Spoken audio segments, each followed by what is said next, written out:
Yo, it's your boy Ryan, Northwest Sports Fanatics. Back at you with a new video. Today is Friday, March 14th, 2025, with your boy Ryan and the Northwest Sports Fanatics. Make sure you guys subscribe to the channel. Smash that like button either now or on your way out. Donate to your boy if you can. Cash App $sign ORIONNWSF or the YouTube Super Chat right here. We got the NASCAR Truck Series, Las Vegas Ecosave 200. It's going to get down here in just a few minutes. Let's cue up the music, take a look at the thumb, and let's get settled in for St. Friday night racing. Let's get it.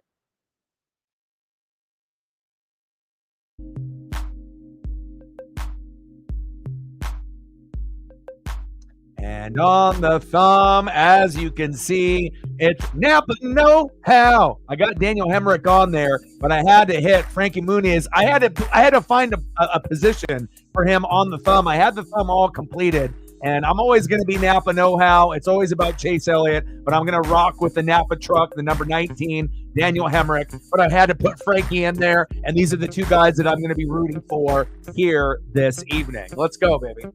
I am ready. Hope everyone is having a fantastic day.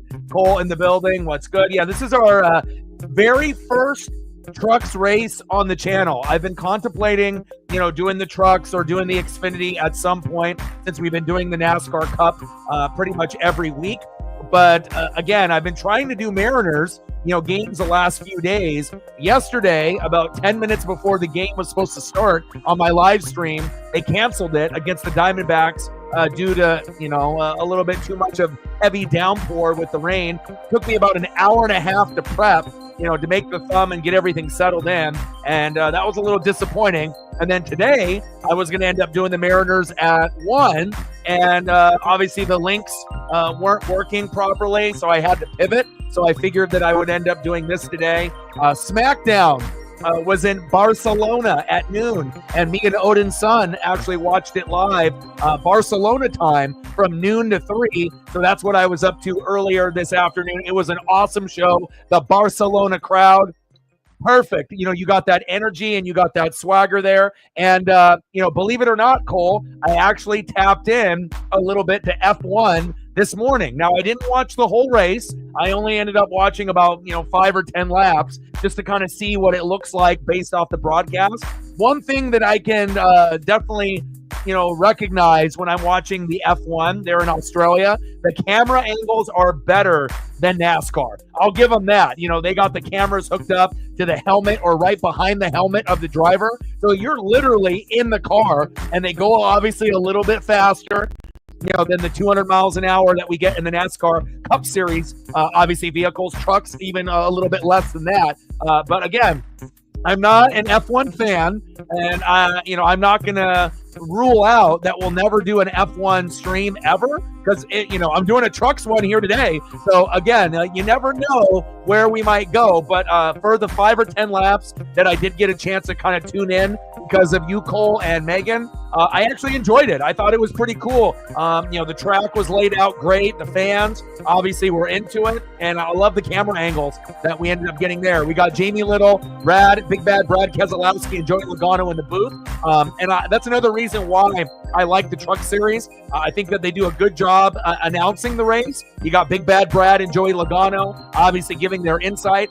And I honestly think that Jamie Little is one of the better female announcers in sports out of everything. You got Doris Burke in the NBA, and you got a few ladies that have an opportunity to, either do play-by-play or color, and to see how they can do at it. But, for someone that appreciates good announcing, I think we actually have something kind of cooking here tonight. And can't wait to be able to see what we get here in the race. And again, the main reason I wanted to be able to do this, I had an option to do the Kraken, which would have been another hour from now. But I figured this would be a good opportunity to do the trucks. And then when the Kraken come on, I can actually give a play-by-play or we can kind of tune in a little bit with that as well, since it'll be on in about an hour. So we'll cover the Kraken matchup here tonight, as well as the Truck Series here at the Ecosave 200 here in Las Vegas. I haven't decided what we're going to do tomorrow. And then obviously on Sunday, we're going to do the NASCAR Cup Series. But I really do enjoy the trucks. I have for a long time.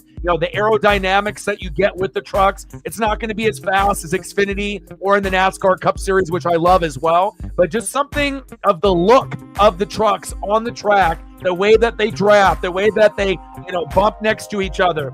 You may not be getting that top end speed of, 200 like you do in the Xfinity and the NASCAR Cup Series. You might be sitting at like 150 to 180, but that's okay with these trucks based on how they're shaped. You definitely get good racing. You get good, obviously, competition, and you got to get that clean air up front. And I'm definitely excited to see what kind of big wrecks that we're going to get. And again, if you've never watched a trucks race, turn it on. It's on FS1. I know you're going to enjoy it. And again, if you don't really know a lot of the names of these guys, you'll learn. It doesn't take too long, to tap in to be able to figure out who's good, where we're at in positions. And again, you got a celebrity, that obviously did Malcolm in the Middle. And that's another reason that if you were a fan of that show and, you're a fan of Frankie Muniz, obviously he, is just trying to find himself, obviously here in the Truck Series. But again, a lot of people aren't really, taking him serious yet. But again, at Atlanta, he finished 26th, but at Daytona, he finished 10th. So again, it's all about consistency, and Frankie's just trying to prove, hey, I'm more than an actor.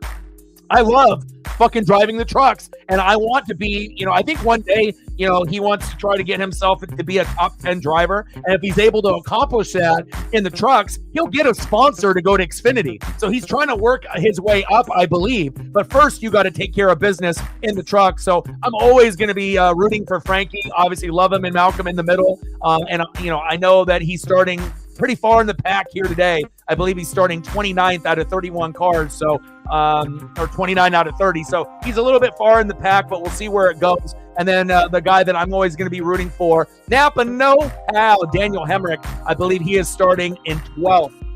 And again, he's a little bit more seasoned. He's ranked 8th in the truck standing, 62 points. And again, in his first 2 races, since we've had 2 weeks off, Atlanta, he finished 16th. Napa Know-How. And Daytona, he finished 7th. So I'm hoping for good things for Daniel Hemrick. And I'll always be able to represent both of those guys when we do the trucks. Cole in the building. What's good? Yeah, and again, like I mentioned, when Megan just popped in the room, I appreciate you. Definitely excited about what I saw there in Australia. The camera angles are sweet, and I'll probably try to tune in a little bit more on the F1 side. And you guys got your Cooper Cup. So we know he's aging, and we know he's not the same receiver. But again, losing Lockett, losing DK, bringing MVS in Cooper Cup with Sam Darnold, that at least helps. Some of the holes that you had, and then you can use some of these other draft picks, for offensive line, defense, and then maybe another receiver or a tight end to give you a little bit more depth for Sam Darnold. Stacks on stacks, racks on racks, a little Cactus Jack bang bang. We are at 5:95 to go. And again, this probably won't be the last time that I end up doing the trucks, even though this is the first time that we've done it on the channel. I've been doing NASCAR Cup Series for years. But I figured, I do enjoy the trucks a little bit more than the Xfinity Series, even though I end up watching every single race from beginning to finish for all 3. So I figured since the Mariners have had some delays and some issues with their spring training broadcast, this will be a good opportunity to debut the trucks, here on the stream. And then obviously the Kraken are going to be on here in about an hour, and then we can obviously do updates there as well. Let me know what you want to do for photos. If you want to do Cooper Cup, let me know. If there's something else that you want to do in photos, I gotcha. Not JT in the building. What's good? How are you?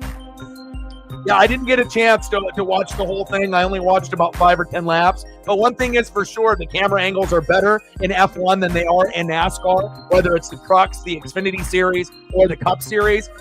Definitely being able to see like the camera on top of the helmet or behind the helmet on the car and being so close and everything being like HD 4K. I was impressed. And again, I thought the racing was pretty competitive. You get the speed, you get the visuals. And again, you never know. I might end up doing an F1 stream at some point or another, but it all has to make sense. And then, again, I ended up watching a SmackDown WWE there in Barcelona, and it was on Barcelona time, so me and Odin watched it live at noon till 3, and it was must-see TV. The crowd was awesome. I wish the United States could bring that energy and crowd like that, but again, that's what happens when you go to SmackDown in Barcelona on their European tour. That's the first time that they've actually been to Barcelona in 6 years. And again, the chanting was great. The vibe was great. And overall, the show probably would have been like a 7 or 7.5 if it was in America. But since it was in Barcelona and that crowd was, very rowdy, it definitely made the show like a 9, 9.5. So again, they will be showing that, probably now for some of y'all. And then some of y'all might have to wait a couple hours to be able to watch the replay, but definitely worth watching. Stay safe there, Sarah, with the storms coming in, with the tornadoes and whatnot. Hopefully that'll be something that, will, not be serious for you. Well, you got to keep up on news, my guy. Lockett is someone that they decided just to not re-sign. So after the contract was up, and then they obviously decided to trade DK and get something for him. So we'll figure out, what happens to Lockett, but again, to bring in MBS, who actually had a successful season for the Saints compared to what he was doing with the Chiefs. And then you bring in Cooper Kupp. And yes, his stats have gone, progressively lower and lower in the last 4 years. But considering you lost Lockett, you lost DK, you lost Geno, you're going to need to replenish some of these pieces in free agency. That way you're not wasting all of those picks on receivers when you need to be building the O-line and the D-line and the defense. So, again, there is going to be a point where Hawk fans are going to say, damn, I wish Geno was back. Or when the games are getting tough, or you're getting blown out, or you're like, damn, I wish we had Lockett and DK. But you guys had them, now it's time to move forward. There's going to be good times. There's going to be bad times. But again, we'll see how they draft. And depending on how good they draft will determine how good the Seattle Seahawks will be in 2025. Will they overachieve and end up being 10-7, 11-6, where they hit the wall and end up having some injuries and having kind of a tough year and maybe go 7-10, 8-9, 9-8. We'll have to wait and find out. But Cooper Kupp, obviously from Yakima, Eastern Washington, he went to school there. So a hometown kid is coming home, and it'll be interesting to see what Cooper Kupp can do there for the Seattle Seahawks. 3-year deal. That man in the building. What's good, brother? How are you?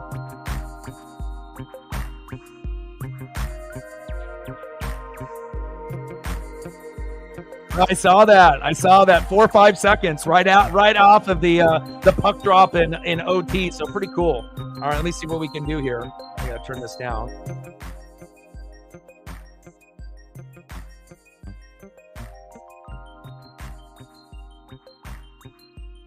But we will keep up with the Kraken here in about an hour once they come up.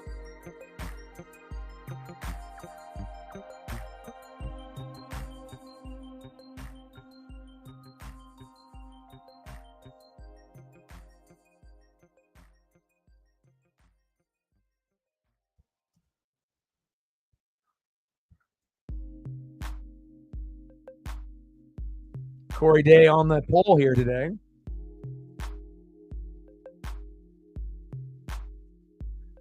All right, I know I can find hopefully a decent Brandon Montour here.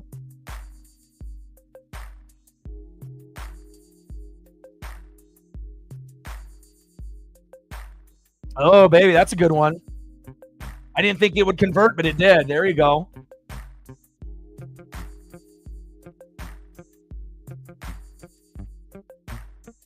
See if I can find another one here, like an action shot. But 4 seconds in, the fastest goal in NHL history, in overtime. Pretty crazy, to be able to see something happen that quick. And that's something that's not very a characteristic of the Kraken, but we'll take it. And they end up, getting that goal in overtime and winning 5-4 in the first 4 seconds. We'll take that. Let me see if I can find you a Cooper Kupp here real quick as well. Coop.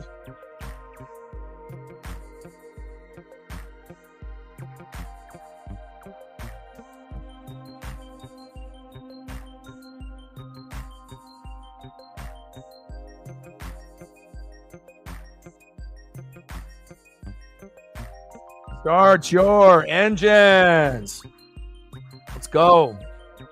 And obviously they don't have anything just yet. But again, there'll be more Seahawk, pictures and whatnot once they, have media day and they get everyone in there with their new numbers and whatnot. Sam Darnold wearing the 14 that DK had, but obviously off to the Steelers, the number was open. So Darnold was going to take over for that particular number there. And, Cooper Kupp will end up finding himself in the end zone a few times for Seattle. And again, you could have went the draft, but again, there's so many other pieces that are needed.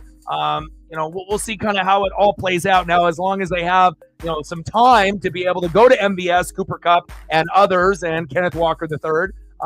It may not be that far back from what we saw with Geno, DK, and Lockett, but it really is going to come down to the offensive line, how they run block and pass block and give Darnold enough time or not enough time. And then also, defense and bolstering that defense and making it better and better on every level, the D-line, the linebacking core, and the secondary.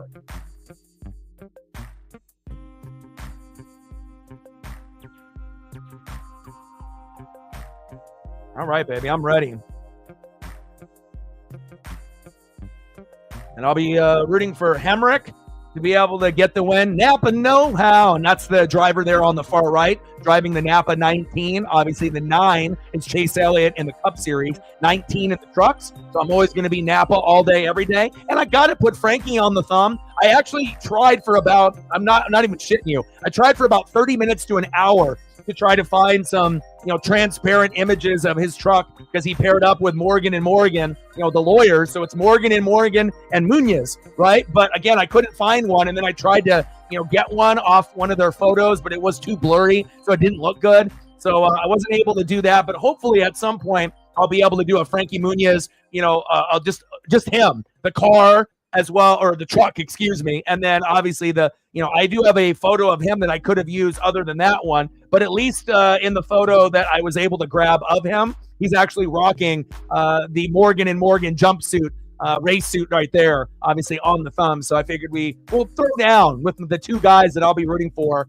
here tonight. Now, the chances of these guys winning, here today, probably not likely. Daniel Hemrick definitely has a much better chance than Frankie Munoz, since he's going to be, going to Malcolm in the middle for the reboot. They're working around his schedule, but he is a full-time, truck driver, and I'm rooting for him, to get as many top 10 finishes to get the respect. But it'll be awesome to see Frankie, in the winner's circle, even if it's only once. I don't know how long it'll take him to get there, but that'll be a huge, huge day. I've always liked him in Malcolm in the Middle, and it's just kind of a rare thing to see an actor, child actor, going to racing. And, obviously when he first started talking about it, people didn't take him seriously, but again, this is something that he definitely loves. He has passion. If you ended up seeing the interview after Daytona, you could see it, you could feel it. And I love being able to root for people that have dreams, even if they already had one initial dream of being a professional actor. And now he's got a secondary dream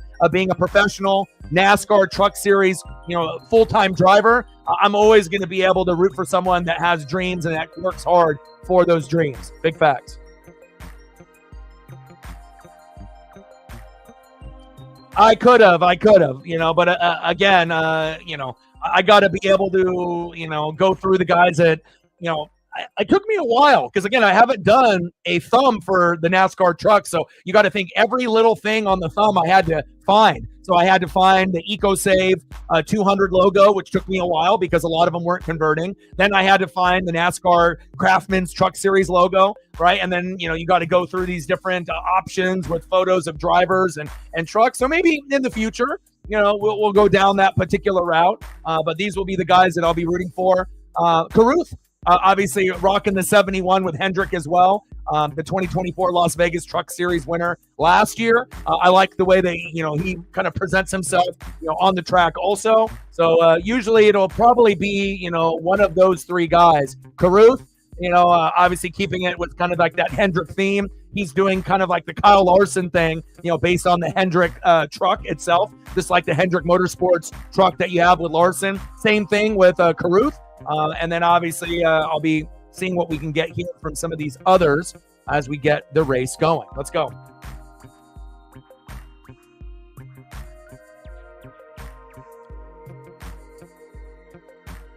What's good, my guy? NASCAR, Truck Series, SmackDown, Barcelona. I'm glad you and me got to watch it live at noon till 3. Crowd was awesome. Matches were pretty fucking awesome too, overall. And again, the European tour for WWE is going to be a big success. All right, so I don't know if they're going to be able to bring up, because I was going to try to bring up like I had it before, so that way we could see what positions everyone is in. But I just don't know. I mean, this is the first time that I'm doing a trucks, so I don't know if they actually do a, kind of like a graphic like they did when I do the NASCAR Cup. Maybe we just got to wait for the race to start, and then I can kind of see what I need to click on here. I imagine they will have it, though. All right, hold on. All right, here we go. I just got to go to the raw feed.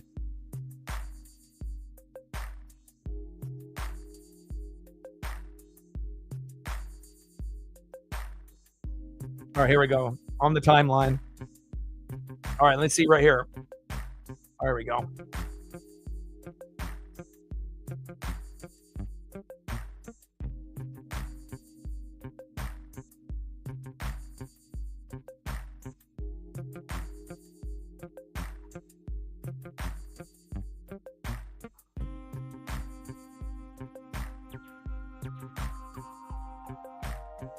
Come on, Frankie. All right, so we'll go back and forth, obviously, from this particular view as well as the main one here. But I want to try to scroll up here so we can at least see what we got going on with the leaderboard, at least with the top 11.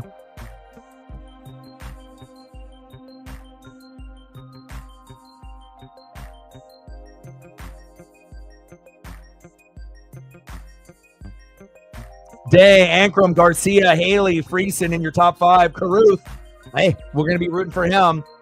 Majeski, Rogerio, Sutton, Mosak, and Crafton. And hopefully Frankie can make his way up into the pack, starting in the back. And then Daniel Hemrick in 12th. So I need him to be able to catch up to Caruth and hopefully get those Hendrick Motorsport boys towards the front. Let's go.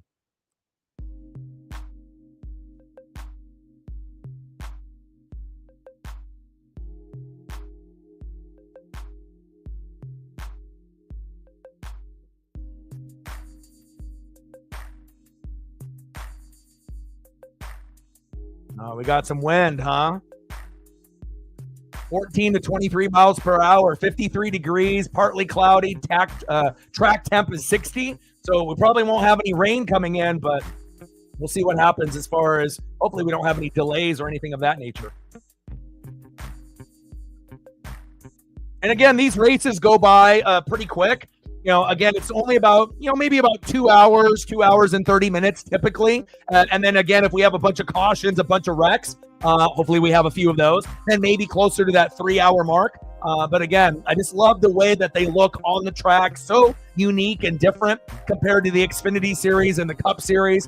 Xfinity Series is still going to be competitive, but the level of competition is a little different since they're trying to get up to the Cup. So sometimes you'll get guys like Kyle Busch that will go down to Xfinity and dominate. But with the trucks, it's going to be a lot of individual names that aren't going to be in Xfinity or in the Cup Series. They're kind of just doing their own thing. And again, you have to, position yourself and strategize a little bit differently driving this truck compared to the Xfinity cars and the Cup cars. And again, you're definitely going to see some wrecks. You're definitely going to see some spin outs. And hopefully we end up having a fantastic race here this Friday evening.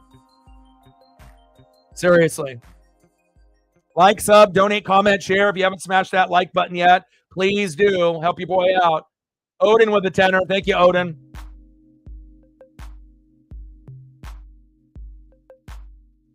Let's go, Frankie. We got a Frankie cam. Hell yeah. He's in 29th. Let's get that up there, though. Appreciate you. Stacks on stacks. Racks on racks. A little Cactus Jack. Bang, bang. Way to bring that electricity right out of the gates. Bang, bang. Let me know what you want to do for photos, and I got you. We're at 15, 85 to go.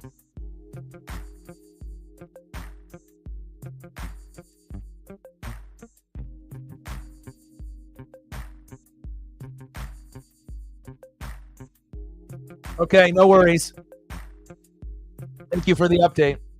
And hopefully things will transition the best that they can based off that situation for you. We'll be here whenever you're ready. So, if you're ready to come back a little bit earlier, we'll be here. If you need to take that full time, we'll still be here. So, and you always can message me, through Instagram or, through socials, if there's something that you want to, share, whether it's, some new memorabilia that you got or something that, would, try to make you feel a little bit better based off everything. So let's go. Boogity, boogity, boogity. Let's go racing, boys. Only 134 laps. So again, this is going to go by pretty quick. And again, the trucks move pretty quick out there. And I just love the way they look on the track. It's awkward looking, to see the trucks on the track. It's always cars, right? And then to see the trucks out there and see the speed that they can get. And as you can see there, Caruth getting a little bit of a push. And again, once these cars, get that clean air, trucks, get the clean air, they start whipping around, and you may not be hitting, 200, miles per hour like you do with Xfinity, and the Cup Series. But again, they go up there pretty high, 150 to 180, and there's going to be big wrecks. They're very, very lighter than the, obviously than the cars that they have in Xfinity and the Cup Series. So we might end up seeing a couple, 5 to 10 truck pileups before this race is up. Let's go.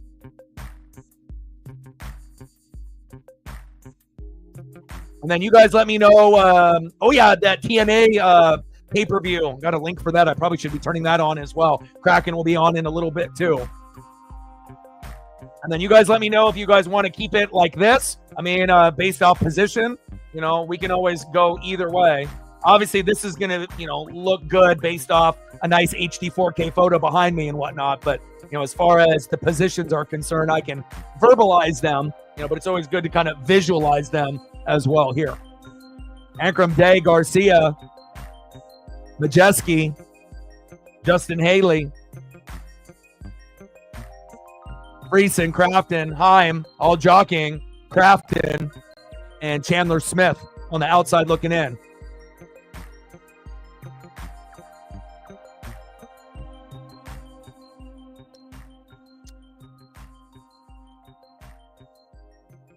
Yeah, let me know if there's something that I need to tune in, and I'll turn the link on.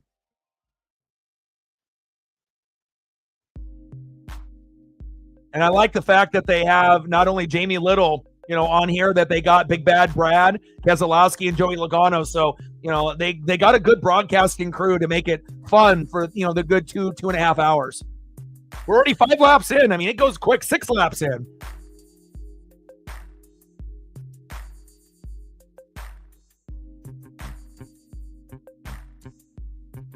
Battle for third there. Teammates, Garcia and Majeski.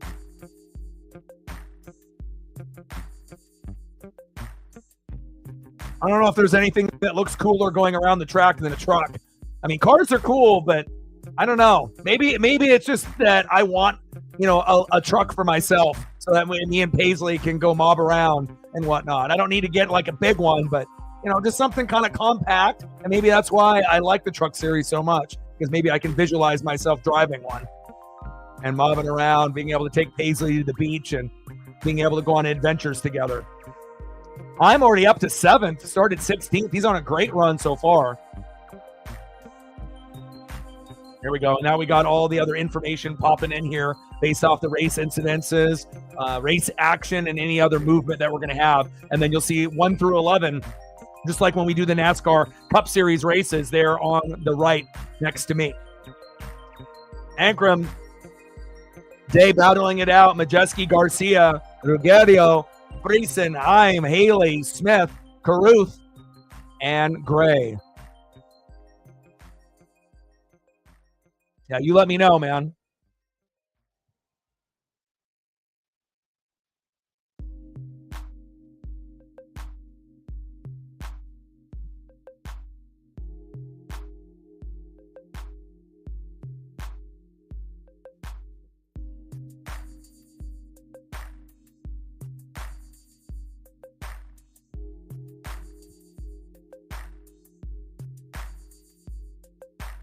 Was it TNA Sacrifice? Is that what it is? And then which one did you use? I know they have HD and whatnot, but which one did you use on there? Catch Up 87 HD, Catch Up 86. Oh, that one is HD. That one's HD. So I guess I can do either one. 10 laps in, 30 on stage one, 134 laps total in this. 4 lead changes. There's a battle already. 86 HD. Okay, let me go there. That's why I ask. That way I can just have it on in the background. Am I human? Yes, I'm human. There we go.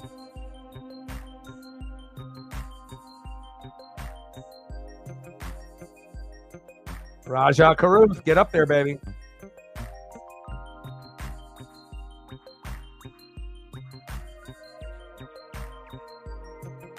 All right, perfect. I got it. Close the menu. There we go.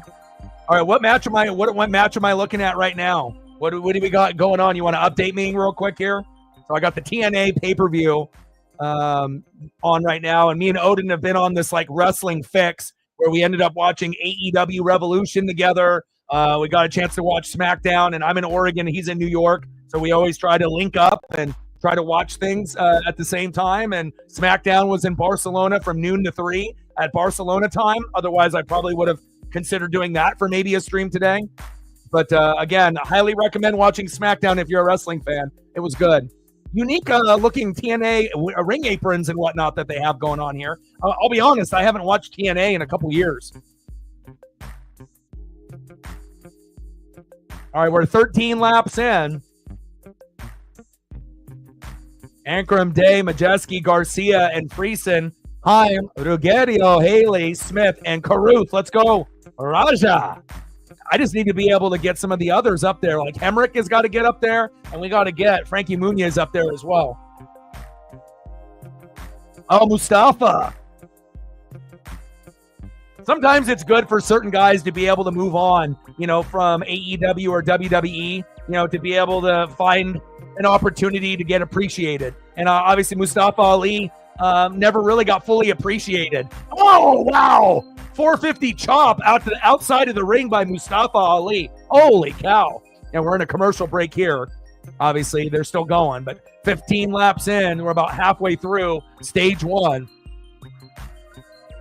Yeah, and they're doing the inter-promotional thing, right? Where you're getting some NXT and TNA back and forth and whatnot. So I'm again, since we have access to a lot of these extra wrestling events, I'm definitely going to be watching more and more, I think, with you, my guy. I might as well, right? And if you only watch WWE, you're going to be holding yourself back. For Raw, SmackDown, NXT, they're great. But AEW Revolution was a 10 out of 10. And there was more blood and gore in that. It reminded me of ECW, and that's the kind of wrestling I typically prefer. It's not like WWE is not doing anything wrong, but it's as far as hardcore wrestling is concerned, you're not going to really get as many of those, blood matches or hardcore matches than you do like in AEW. So.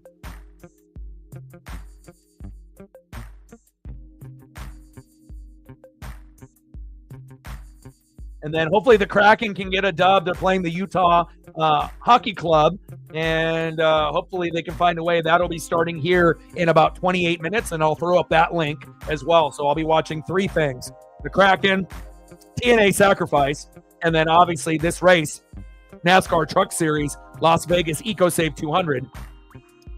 And we're live right now. Let's go. Oh, Lash Legend. How many matches are we in so far for this TNA?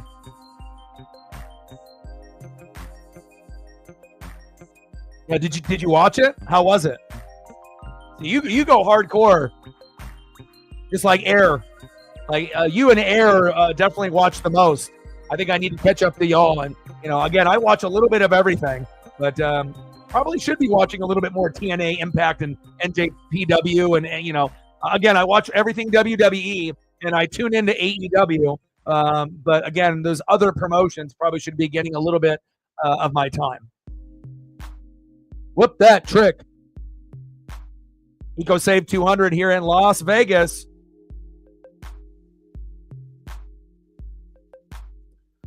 Majeski getting that clean air, staying up front. Ankrum, Day, Garcia, Corey Heim there in your top five. Friesen, Ruggiero, Haley, Smith, and Raja Karuth, another individual that I'll be rooting for here today.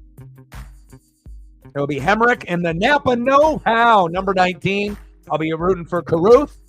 And obviously we'll be rooting for Frankie Muniz to hopefully get himself closer to the front, not the back. Hemrick is sliding back from 12th to 19th, and I would assume Frankie Muniz is still in the back. You know, when you start 29th or 30th, kind of hard to be able to move your way up to the front right away. So let's go, baby. I feel like the thumbnail turned out pretty good as well, being the first Truck Series race here on the channel.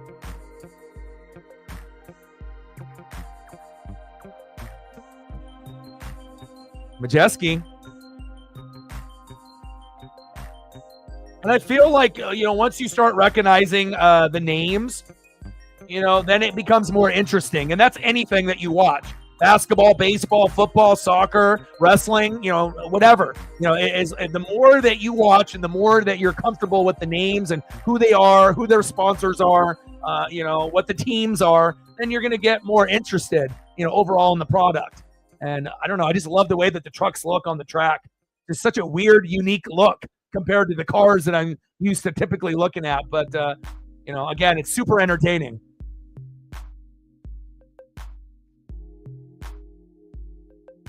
All right, we got 7 laps to go for stage 1. He's an engineer. He's got the brains and the brawn, huh? He's the total package, Lex Luger. Got to have that intelligence. And again, pit crews, spotters, crew chiefs, just as important, if not more, here in the trucks than with the Xfinity and the Cup Series as well. It's different type of handling, with these vehicles. And as you can see, you're not really hitting 200 miles an hour, based off the aerodynamics. And you see that spoiler with the little fin there in the back. You're typically going to be around that 160 to 175, typical range. Now a little bit higher and a little bit lower at times, and also depending on the track itself. But, you're going to be seeing probably, I would say, a good consistent, 170, 175 throughout this whole race.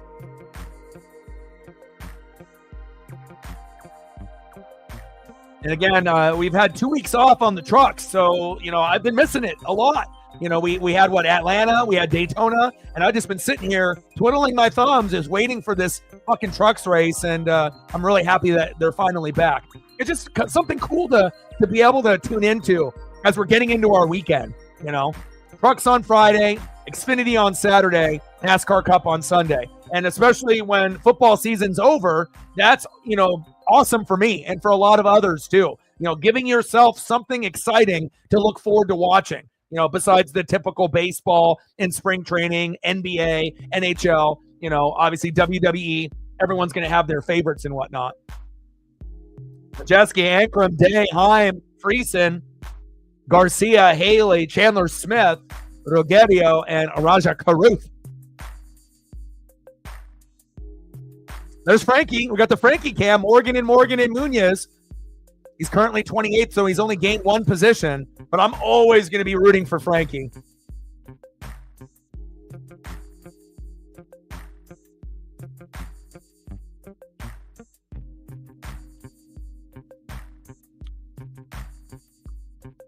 High Limit Series sprint cars at 8:30, huh?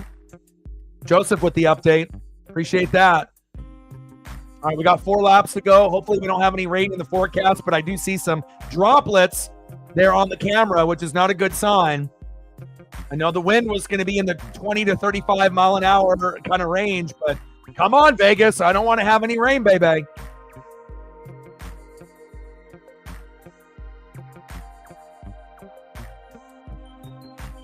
Where did that pop out of nowhere, this goddamn storm?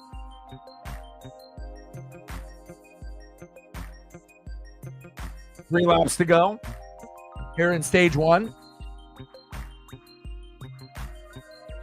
hopefully they can finish the stage. And I don't know really how long we're going to have, if we do have some kind of delay here. But a caution flag is waved due to light rain on the track.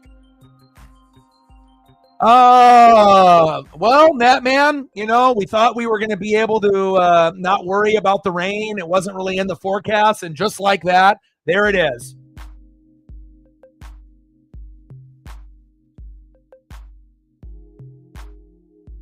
Oh, you beat Ole Miss? Nice. You guys got, Tennessee tomorrow at noon? Nice. I'll definitely, I'll tune in to see a little Johnny Broom.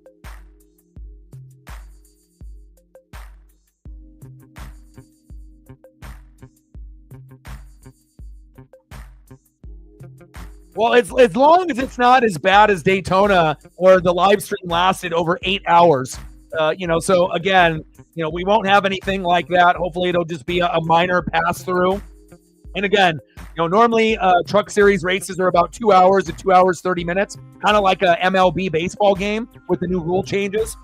But even with rain and even with a few wrecks and cautions, we should be able to probably finish this within around that 3 hour mark. And at the very latest, probably 3 hours and 30 minutes. But that's depending on how long this rain delay is. If it goes, an hour past the normal time frame of a truck race. So, yeah, I did see that. Cooper Flagg was like 5 feet off the ground and twisted his ankle. Not good because the tourney is like right around the corner. Hopefully he'll be able to be healed up by that time. And there's no guarantee that Flagg ends up, going to the NBA, depending on, who ends up getting that first pick. He might go back to Duke. And, again, if he says, well, I don't want to play for the Wizards. Well, guess what? The Wizards are going to be shitty next year as well. So even if you're trying to avoid, playing on a particular team, you may end up being on that team even if you go back to Duke again. But but even if you are the worst team with the lottery balls, it's not like the NBA does it like the NFL where you have the worst record, you get the first pick. Like you could literally, have the worst record, have 50 ping pong balls, and then a team could have like one, and then that one ends up getting drawn, and maybe they're like the 10th worst team, and then they get the first pick in the draft, which doesn't really make any sense. They should, do it kind of like the NFL, so that way there isn't any kind of like collusion or, bullshit that goes on. But, we'll see how that goes. And then if Cooper Flagg ends up getting drafted by the Spurs since Wemby was shut down, then you know that the league is rigged 100%. But, I highly doubt that would happen. But again, I don't know if anyone anticipated Wemby, going to the Spurs and whatnot, kind of like how they, had the whole David Robinson thing, and then he was injured for a little bit, and they had kind of an off year, and then magically they got Tim Duncan, so we'll see where it goes. But it's just kind of crazy how you could have 50 ping pong balls, one team could have one, and then, and then that team is like 10th worst, you're the worst team, and then they get the first pick. Like, how is that fair? They want to say, oh, it's a lottery, but I don't know. Kind of seems like you could rig that system as well. When they always talk about sports being rigged and, referees cheating and betting and everything. Like, if the team is the worst team in the NBA and the NBA is the worst product of the four major sports, let that team get the best player, and that way that you don't have any weird collusion and bullshit going on. So they got Big Bad Brad and Joey Logano, Cup career at Vegas. 4 wins for Joey, 3 for Big Bad Brad. Top 5s, 9 for Brad, 8 for Joey. Top 10s, 14 and 13, Joey by 1. Average finish, 9.5 for Logano, 12.7 for Big Bad Brad. But again, these two drivers are at 2 different points in their career. Joey Logano is a Hall of Famer. He might end up winning a couple more championships before his run is over. Big Bad Brad has a hard time even getting top 5 or top 10s anymore. He doesn't really win races anymore. Again, it's cool to still see him out there, but he's not a threat, to win a championship at this point in his career. But still kind of cool to see him out there as an OG. He reminds me a little bit of like Martin Truex Jr. They're at the end of their career and they're just trying to hang on as long as they can, to try to, create that legacy the best way they can. So they still got the trucks out there. So that rain was just a little bit of a sprinkle, not a really big delay, which is great. So we are going to go back to green flag here in just a moment. Yeah. How many more years? Is this Big Bad Brad's last year? And obviously he can go into the booth after his career is over. Just like Kevin Harvick did and Clint Boyer and Jamie McMurray. But on the Tubi network, they have a NASCAR channel that's 24/7 that they started this year. I'm watching it every day, and they do races from last year to get you hyped up for the race this weekend, and they do old races. But I'm telling you, Mike Joy, Larry McReynolds, as well as Darrell Waltrip, those guys are the best. Like, if you listen to the broadcast now compared to back then, Mike Joy holds it all together. But, having Joy, Larry McReynolds with that Southern twang and that, educated mind that he has, and then on top of, having DW, Darrell Waltrip, again, when you watch old races and the commentary and also the way that the race, I think visually, that when you would watch it on TV, based on the graphics, the camera angles, turning it up, crank it up, and all the different features they have. The races in the 90s and the 2000s are a lot better than they are now, in my opinion. I don't think that they're bad now, but again, everyone's going to have favorites, for announcers and presentation of a product, just like when I grew up watching Madden and Summerall, there's still a couple guys that put on a good, show for, college football or the NFL. But again, not everyone is going to be Gus Johnson and Joel Klatt. Not everyone's going to be Jim Nantz and Tony Romo. Everyone's going to have their favorites and whatnot. But we got Cora Jade making her way down to the ring there on TNA.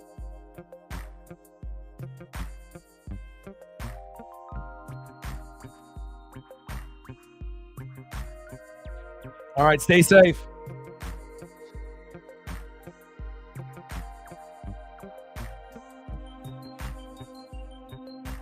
Yeah, but even with the Lakers getting Luka, you can't pass up an opportunity, especially when LeBron is about to retire. But again, if they never, have enough defensive help, it's not going to matter. I know that, Silver, the commissioner, wants Lakers Celtics in the finals because that was the highest rated game in 7 years. But I don't think you're going to be able to beat the Nuggets or the Thunder. Those two teams are, more balanced, and they have offense and defense. But, it is what it is. The Lakers will still be up there as like the third or fourth team in the West, but unless there's major injuries to like the Joker or SGA, Lakers have zero chance of making it to the finals this year, or probably any year with those two guys. LeBron and Reeves and Luka are fun offensively, but they don't put any effort defensively, and you're not going to win a championship that way. You can't win just being one-sided.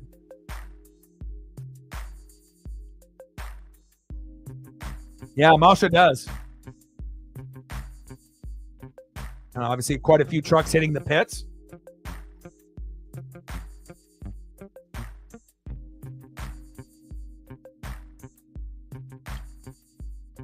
Yeah, well, that's Romo's job. He's color. Color commentary guys are supposed to talk.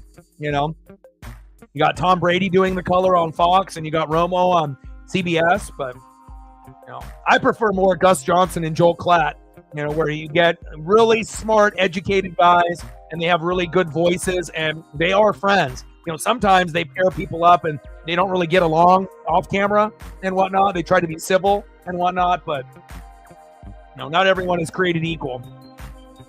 Especially if you end up having like a favorite basketball or baseball team.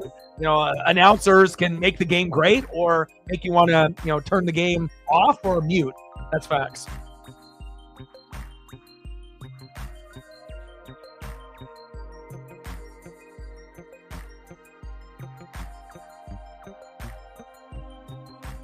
Like, sub, donate, comment, share. If you haven't smashed that like button yet, please do. And we're at, 15:85 to go. Hit the dono goal. Let's go.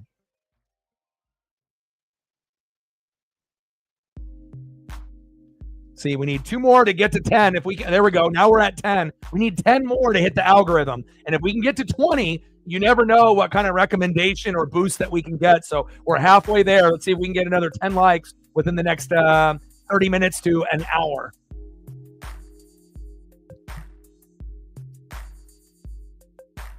And obviously we're still under caution here, waiting for the rain to stop, and hopefully it'll just be a minor caution here due to light rain on the track.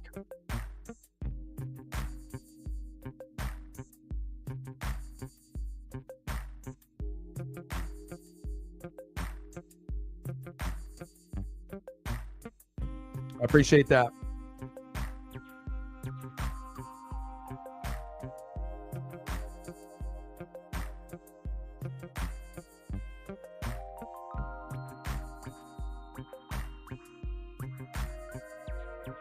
I like it when there's like multiple things to be able to watch at the same time.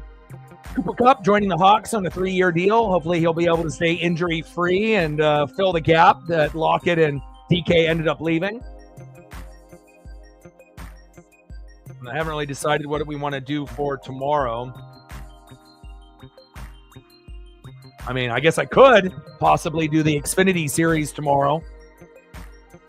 But I don't know if I want to do that or do Mariners. We'll have to kind of see what other events that are going on. So let's take a quick look at the slate for the NBA and the NHL tomorrow. All right, nothing really on the NBA side. On the NHL side, no Kraken, nothing tomorrow.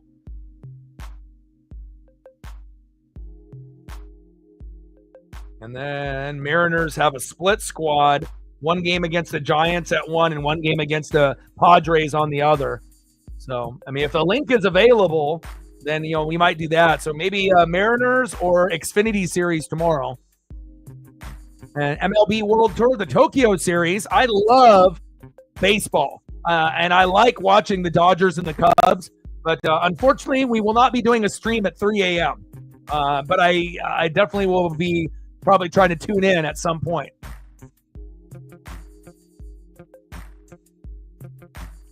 Uh-oh, what happened to Corey Haim? Oh, speeding penalty for Haim. First time ever for Haim? That's rough.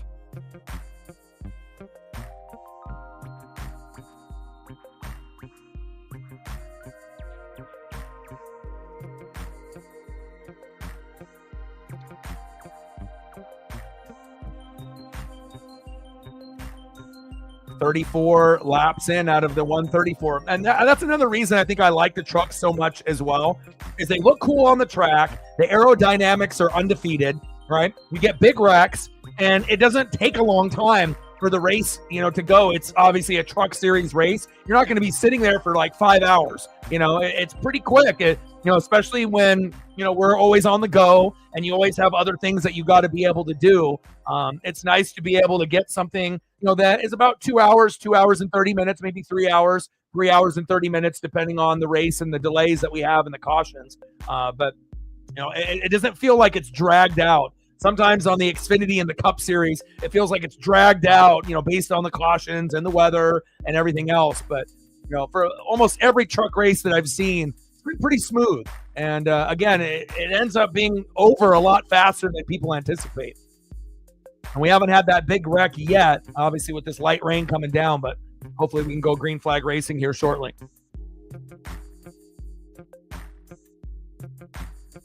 Yeah. So I don't know. They got this other, weather front coming in. So I don't know how long we're going to have a delay for, but.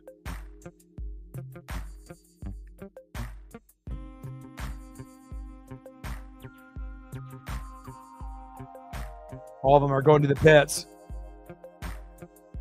All right. Temporary suspension of racing activities.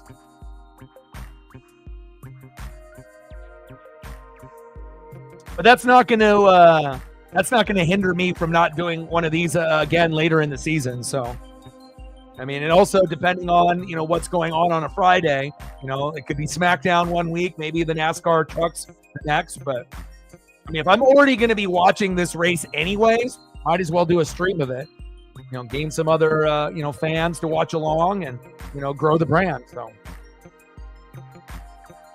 Still got 100 laps to go, but those first 34, 35 went by pretty fucking quick, like in a blink of an eye. So,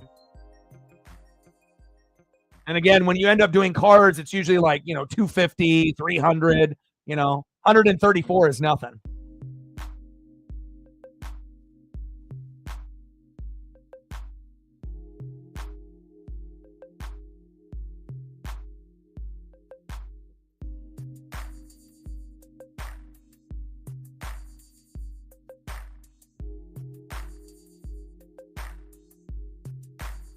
And then Las Vegas race tomorrow is at what, 1:30?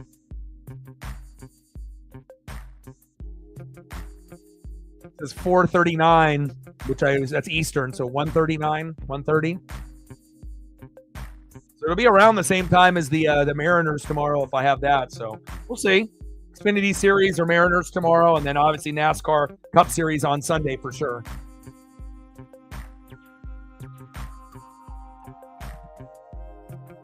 Oh, whoa, Cora Jade.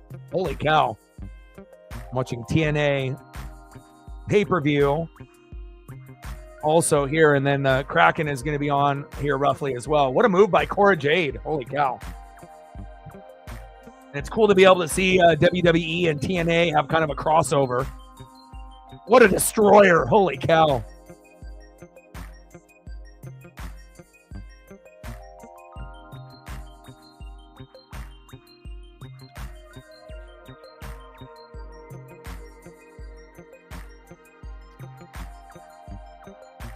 Rose, Ankrum, Day, Haley, Majeski, Reese and Caruth, Einhaus, Sutton, and Gray in your top 10. Chandler Smith on the outside looking in.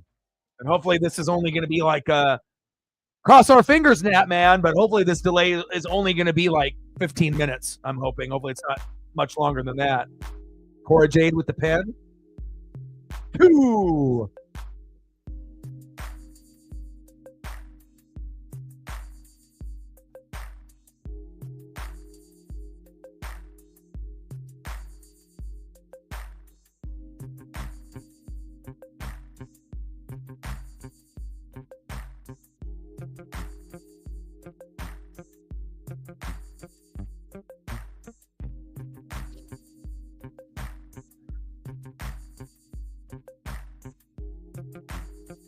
No, I definitely don't want that. And I don't know if Odin is still in the room or not, but Odin, if you got any photos that you want to be able to showcase, they can be NASCAR related, trucks, Xfinity, Cup Series, or it could be something not even related, to the trucks. If you got something that you want to be able to see to kind of kill the time and pass the time, let me know. But we obviously are in a caution now due to rain. We got the first 34 out of 134 laps in the books. But again, we're still waiting for the rain to pass, and then hopefully we'll be able to go green flag racing the rest of the way.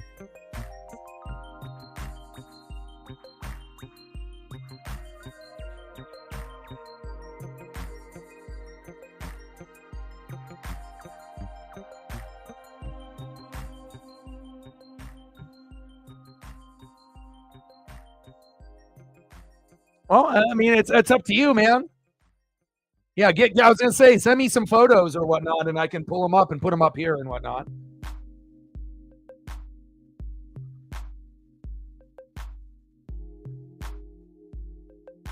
But I definitely think that me and Odin got spoiled by AEW Revolution. I mean, WWE has been so good, since Triple H took over for Vince. But when you end up watching the amazing pay-per-view that AEW put on, it made everything else not as cool during the week for WWE, even though it was awesome. But again, when you see like the hardcore matches and the blood and everything else that's going on, obviously WWE doesn't have too many matches that are like an ECW match like AEW typically puts on their shows. Like Cora Jade just lost.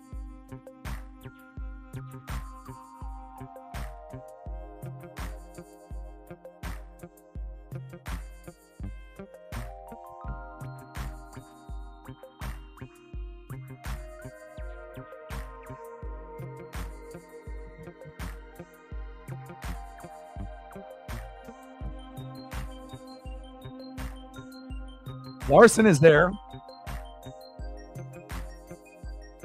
And I like a lot of the people that do the interviews in NASCAR and the trucks in the Xfinity Series and in the Cup Series. I feel like NASCAR has the best, person for person, individuals on the microphone in any sport. Even though you got basketball, baseball, football, hockey, but I feel like the way they represent the sport, they do it to the very fullest of everything that they do, and they got a lot of good, well-spoken individuals in NASCAR on every level. And it makes the broadcast even more enjoyable when you get that too.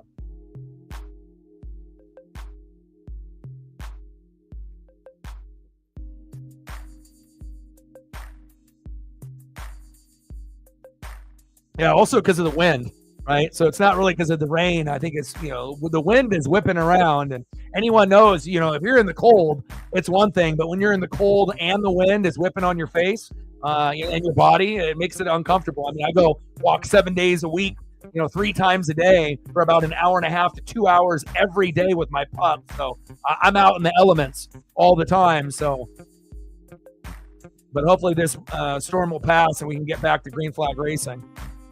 Oh, we got Moose and Jeff Hardy.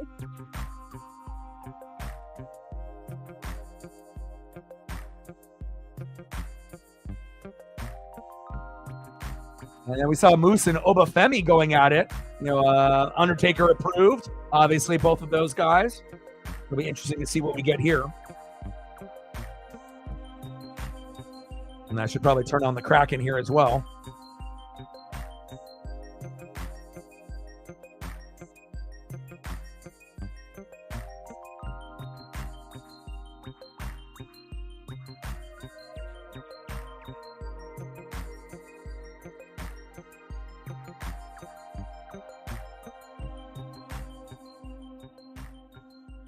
All right, I got the Kraken up here as well.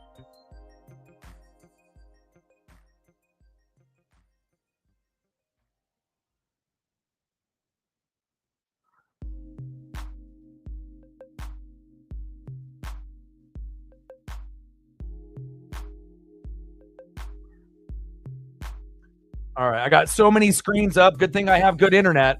Otherwise, I wouldn't be able to be streaming and doing 3 other shows. But I think everything is good so far. No lag or nothing. So, but I got the Kraken matchup up. I got TNA's pay-per-view sacrifice up. Moose versus Jeff Hardy. Let's go. And then obviously they're trying to dry this track, and hopefully we can end up getting back to green flag racing here sooner than later.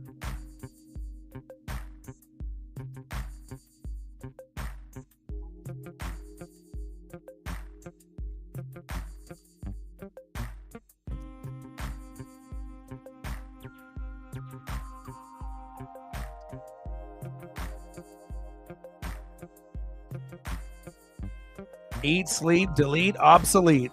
Jeff Hardy.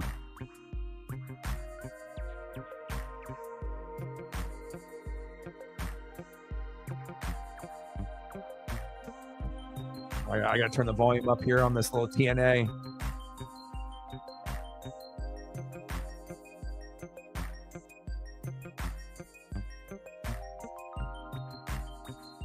Hardy, Hardy, Hardy.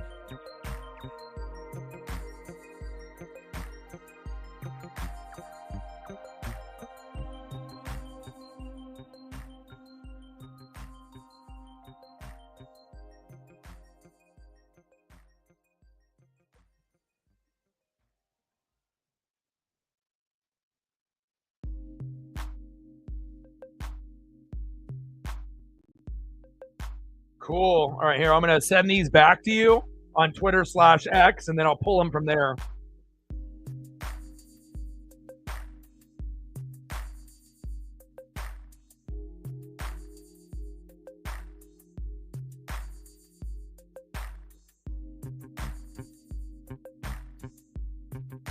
And what concert is this from?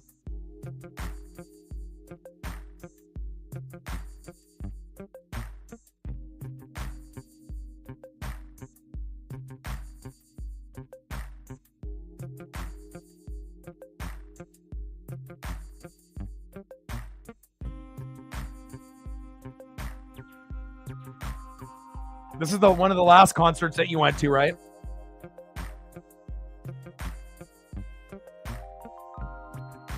Okay, I'm just waiting for everything to load up here. All right, I think all of them loaded up. Moose. Moose. What'd you think about that Moose and Obafemi, Odin? Did you enjoy that?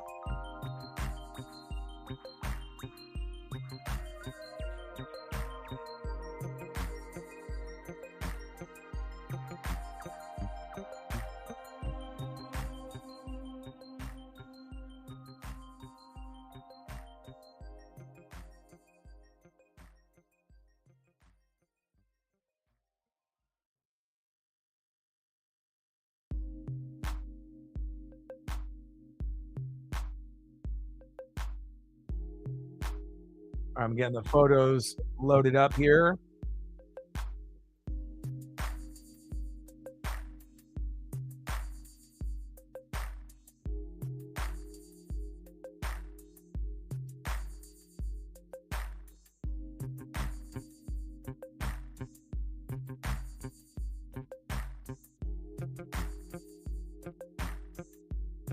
All right, I got those photos loaded.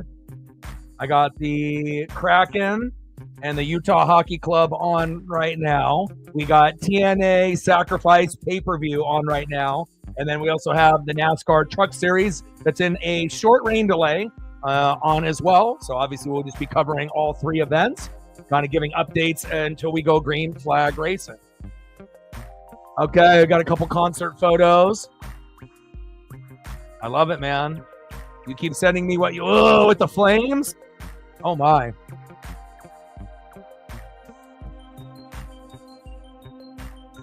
Seems like you had pretty good seats for the concert as well.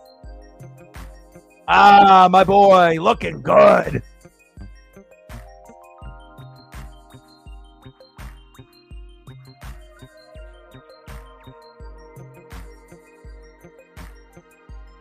Yeah.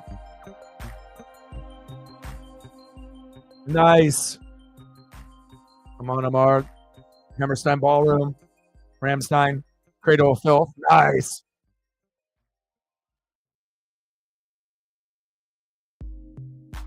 Jeff is doing a ladder and a cage in the same pay-per-view? Oh, yes, in MetLife. Yes, yes, yes.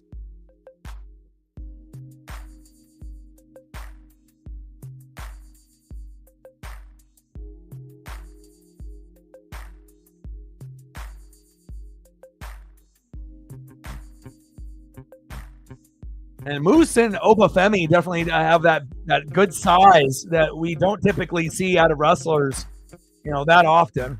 The power and the strength. And obviously, they're trying to dry off the track here. We're still obviously in a caution. 34 out of 134. We got 100 laps to go.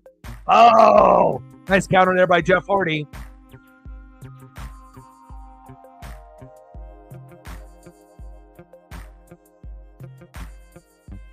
And I appreciate you giving me the update on that, because again, anytime you end up having, like a delay, it's always nice to be able to have other things as a backup. And obviously there's a spring training baseball, there's a little bit of NBA, but if I can end up watching a wrestling pay-per-view as one of my options, regardless of what company is putting it on, TNA, Impact, NJPW, WWE, AEW, it doesn't matter. I'll tune in. So.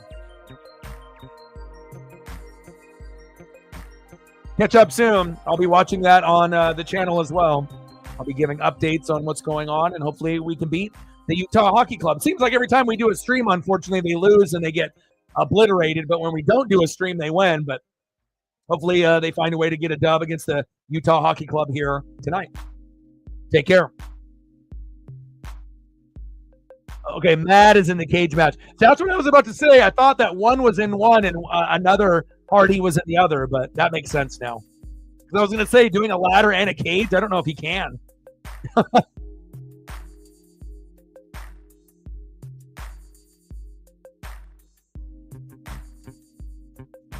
Oh, the crowd giving a little "fuck you, Moose" chant, huh?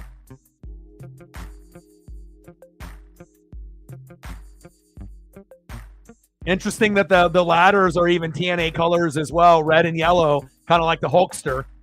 Is that something that they've always done? They've always tried to be able to, sync up the props to the colors of the company as well. Kind of looks cool, actually. You don't typically see ladders that are red and yellow. We want tables.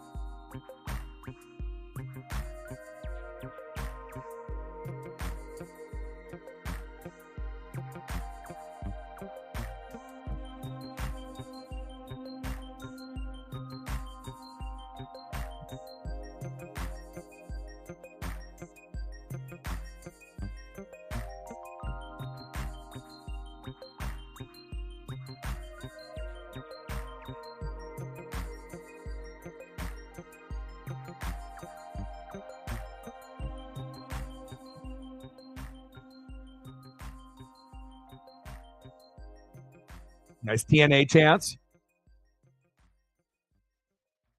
Oh.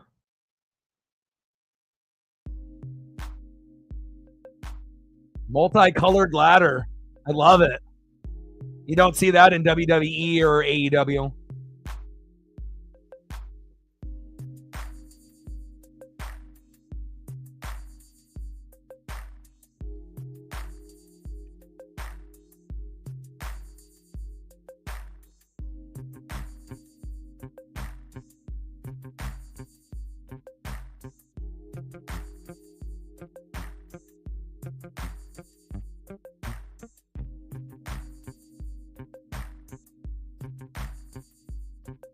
Oh, shit. Jeff Hardy climbing the ladder. Oh, Moose with the steel chair. And right now we're just trying to wait for the rain to stop so we can get back into green flag racing. So I got to be able to tune into a few other events. We got the Kraken. Philip Grubauer in net against the Utah Hockey Club. We got a TNA pay-per-view. Moose and Jeff Hardy. And then as soon as we go to green flag, we'll get back into that as well.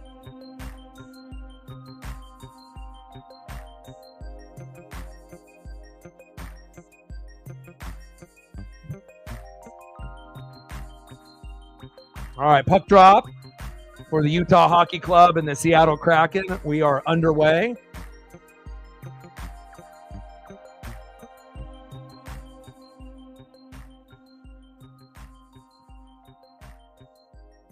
Hi, honey.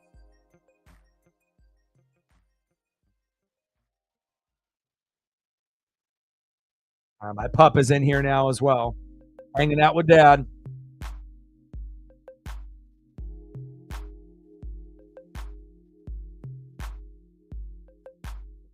Oh, really? That'll be interesting. Have they said who's going to be involved in that? Boom! Kraken with a goal right out of the gate. There we go. I swear, every time we end up doing a Kraken stream, they suck. And then when we don't do them, we just watch. They play great. And right out of the gates in the first 46 seconds, Seattle scores. Just like that. There we go, Kraken. Off his own rebound. Nice.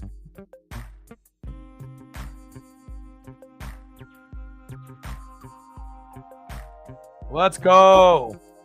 Way to go, Kraken. Right out of the gates. You shoot. You get it stuffed. You get the rebound. Holman in with the goal with the wrister, assisted by Chandler Stevenson. 1-0 Kraken. Let's go. I love that.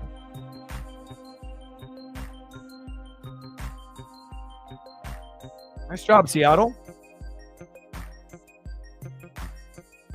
All right, hold on, Paisley.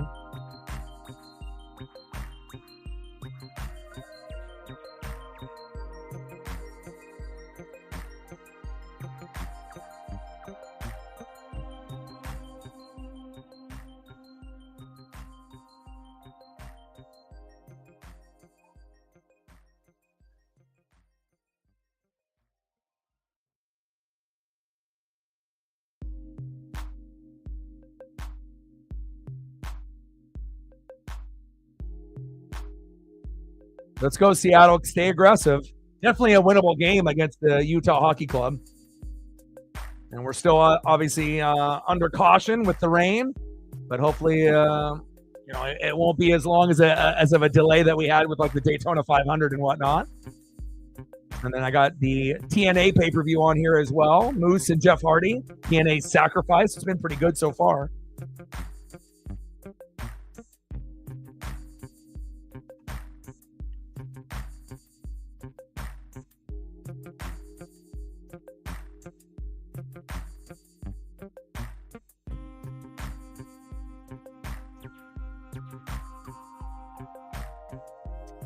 We got Tyler Ankrum being interviewed at the moment, currently second. Led 14 laps, was pretty dominant early on, but again, the one thing that we were hoping that we weren't going to have is rain. They only had wind, 20 to 35 miles an hour, on the broadcast early, but then for some weird reason, a storm came through, and now we're delayed, but hopefully it won't be a long delay.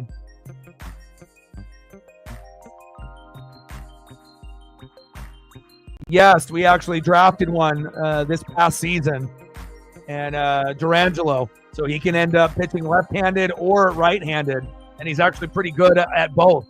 So he probably won't end up being a starter. He'll probably be like a bullpen guy, but I'm definitely excited to see where that goes.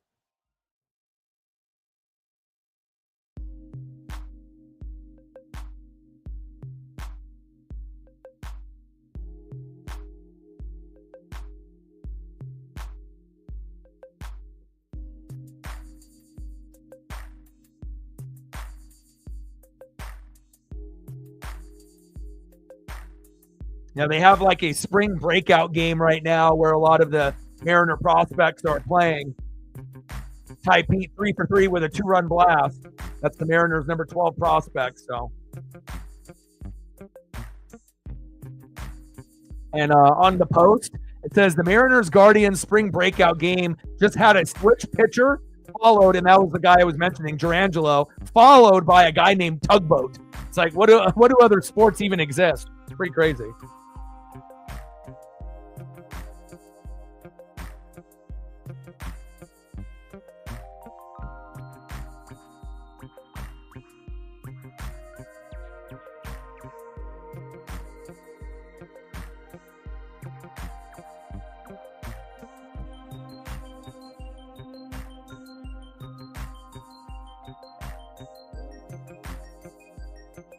Moose cleaning house.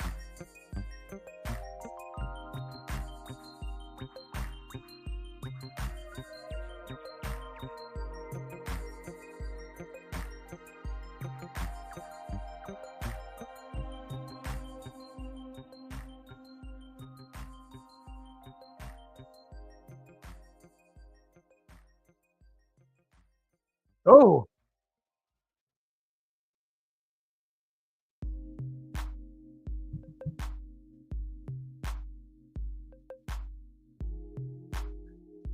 I think that's the only downside really to racing is the weather, because obviously there's nothing, there's no dome, there's no undercover area, around the track. And obviously when Mother Nature wants to force its way, there's nothing that we can do but wait.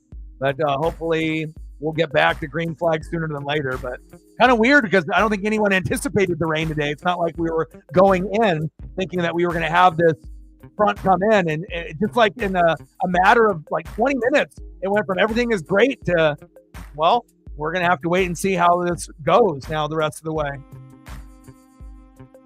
Oh, Moose on the ladder. Holy cow.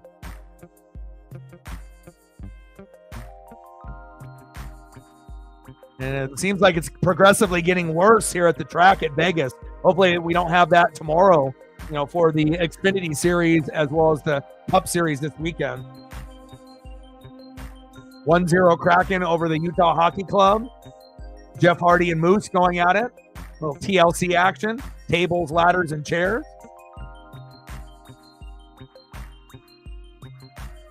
You got a fan there on a lazy boy with a fire pit. They're on FS1 enjoying himself with his buddy. That looks like a nice little spot there with the fire pit. All they're missing is some beer and some food.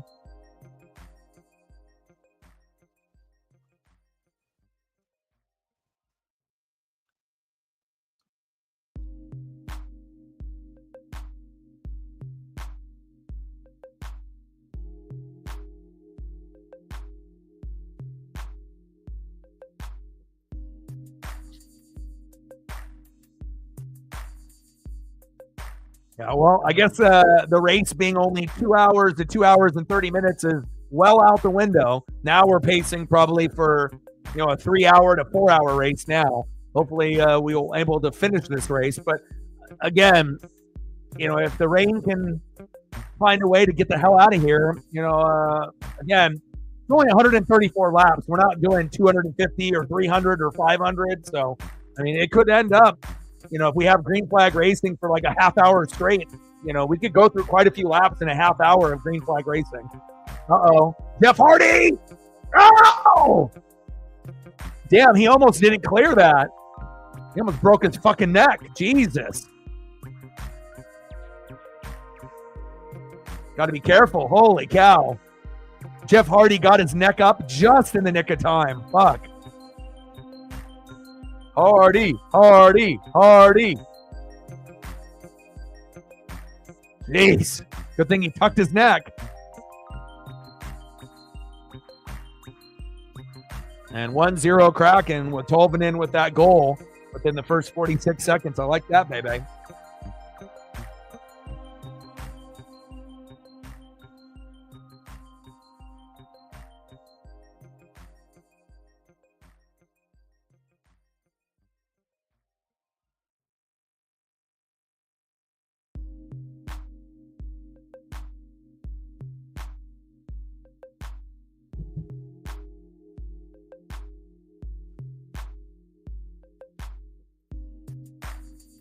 Oh, Jeff Hardy climbing the ladder.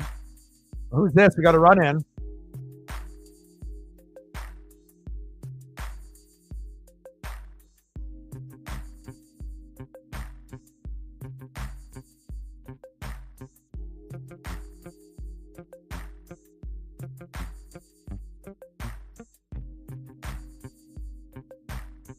Oh, twist of fate. Stunner. Oh, Moose. Oh, spear. Right through the table. Damn, TNA sacrifice, Odin. They're going at it. Holy cow. I haven't watched TNA in years. And this definitely has a feel of AEW or ECW for sure. Glad I have at least a couple other alternate things to watch while this rain hopefully passes through.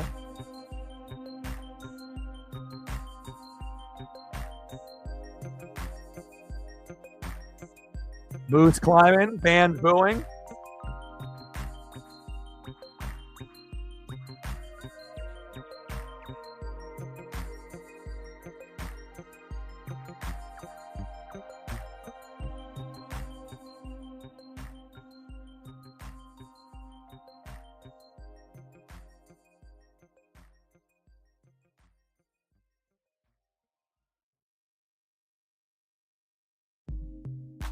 TNA X Division champion, Moose.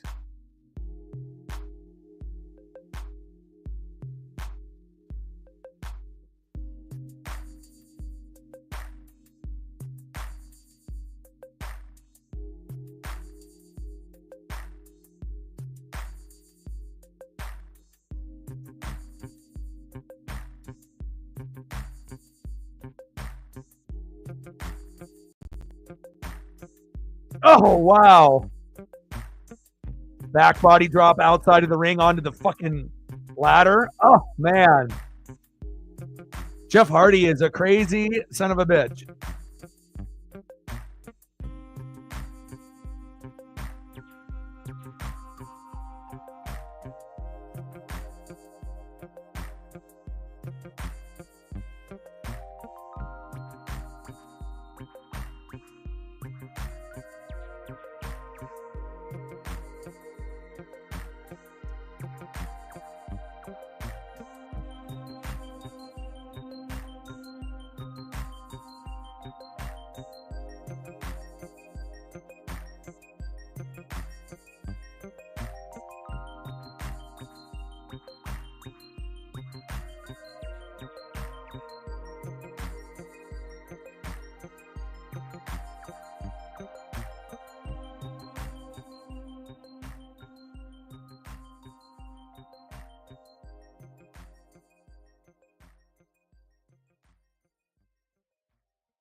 Guys, Durangelo pitched from both sides in one inning. Hell yeah.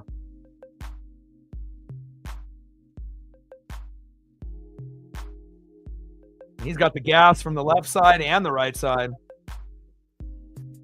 I love being able to have some versatility like that too.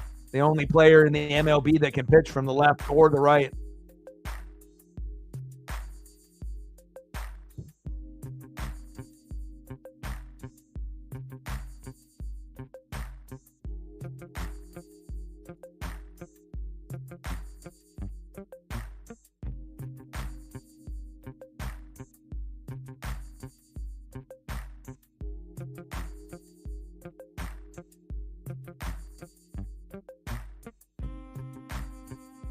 So what are they doing? Some like alternate programming for NASCAR here?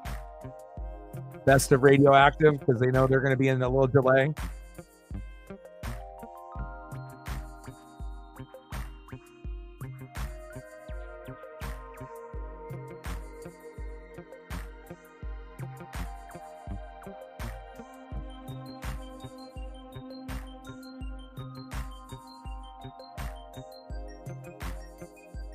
Oh, Chavo Guerrero. I'm going to go check up on my pup here real quick since obviously we have this little delay. I'll be back in just a minute or two to make sure she's all right. And hopefully we'll get back to green flag sooner than later.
All right, my pup is on the couch trying to snuggle and sleep, waiting for dad to get done, but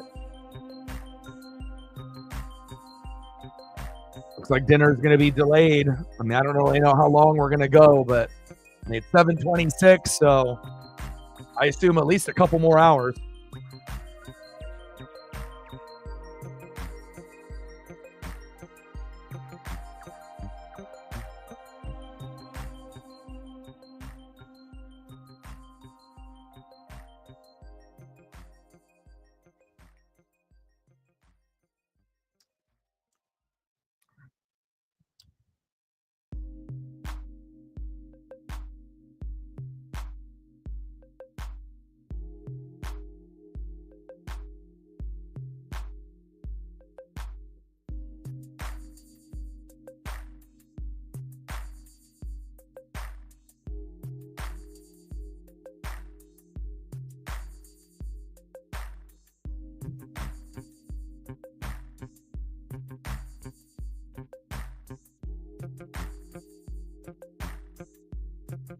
One zero Kraken on the Utah Hockey Club. We got TNA's pay-per-view on right now as well, and obviously we're in a weather delay on FS1, just waiting for everything to kind of clear up on the track, and hopefully we'll be able to get the last 100 laps to be able to finish the race.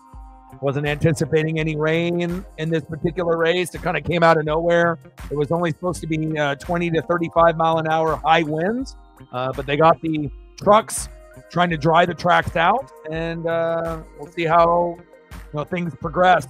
Obviously, they have some alternate programming they've put on FS1 at the moment, so hopefully we'll be able to get to green flag racing in the next, I'm hoping, half hour or so, but you never know.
About 9 minutes to go here in the first period. Kraken up 1-0. Tolman in with a goal with the first 46 seconds in the first period.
Nuggets and Lakers going at it 60-54 on NBA TV.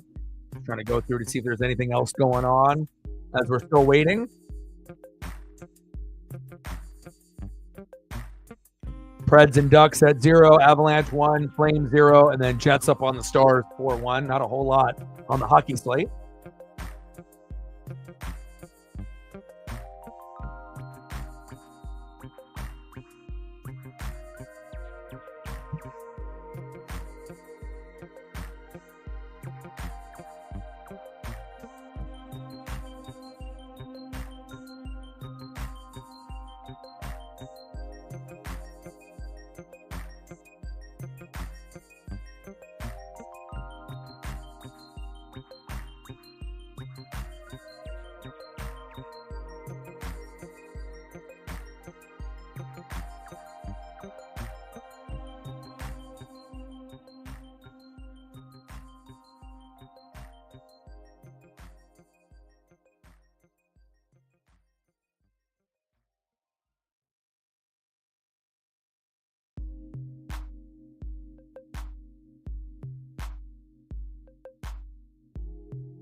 Oh, main event. Joe Hendry, Matt Hardy, Elijah, Leon Slater, and Nick Nemeth, a.k.a. Dolph Ziggler.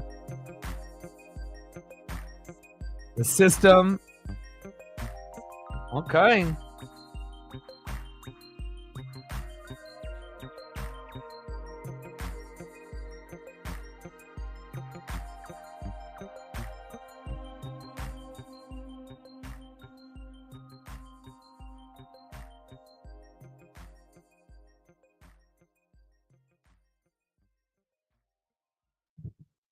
Oh, baby. Come on. NASCAR Truck Series. Get that rain cleaned up. Ben Rhodes leads after 34 laps. We got 100 to go, and I'm hoping that we'll be able to finish that here tonight.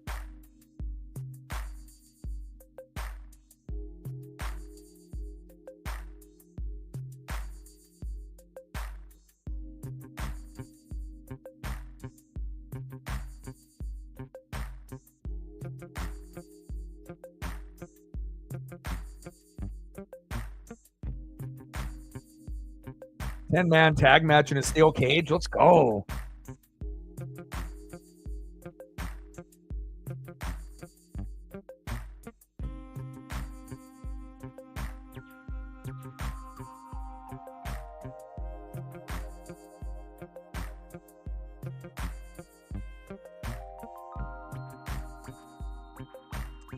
No worries. We've been in a delay, so obviously I'm watching TNA's pay-per-view and watching the Kraken just as we're waiting, hopefully, for the rain. We haven't had the best of luck with racing this season with the rain, with the Daytona, 500 and now this particular race. But, it's a part of racing, especially on the NASCAR Cup Series, Xfinity, and the trucks. It's almost inevitable that you're going to have delays, throughout the season. Hopefully we just, don't have too many of them.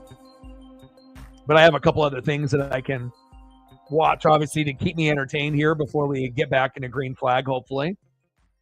Kraken up 1-0. Tolvanen with a goal with the first 46 seconds to give us the 1-0 lead over the Utah Hockey Club. I got that, obviously, on right now.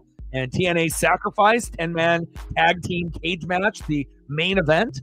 2 teams with 5 competitors, and some of the wrestlers are former WWE superstars, so and AEW as well. So I'm definitely excited to see what we get here in the main event. And after that is over, then hopefully we'll get closer to green flag racing here. It's just TNA for this particular. I mean, I haven't watched TNA in like 2-3 years, but Odin always has the links for me to be able to watch, different federations, different shows and whatnot. And, it's not something that they do all the time. It's kind of like a gimmick, main event. But I'm definitely excited to see what we get 5-on-5 in a cage. That sounds kind of exciting. Should be some carnage.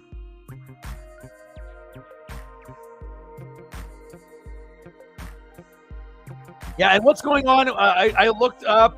They had the F1 race on that was earlier today in Australia, and now they have it on again. What's going on? Like, why is F1 on again? You want to break that down for me, Cole? What's going on with that?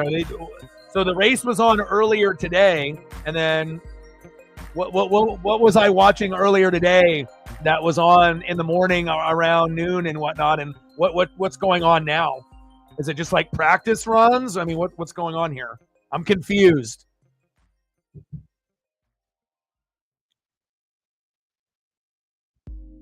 Like, I thought the race was already something that is over, that finished in the afternoon. Like, why is it still on?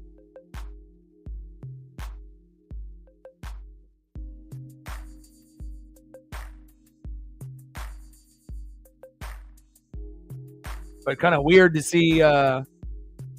It was practice in the morning. Okay, so when is the actual race? So they weren't even racing this morning. There was just practice. Oh, the race is Sunday.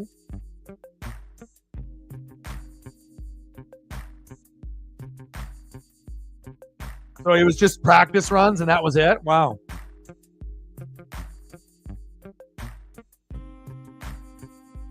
Practice for F1 wrapped up. What you saw was qualifying for F3.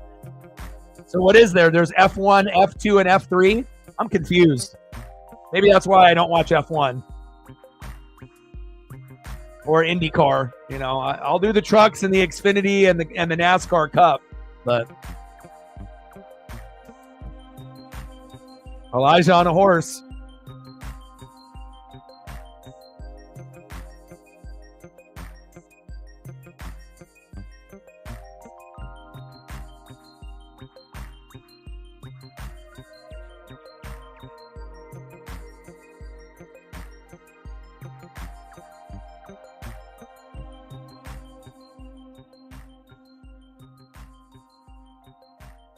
Who wants to ride with Elijah?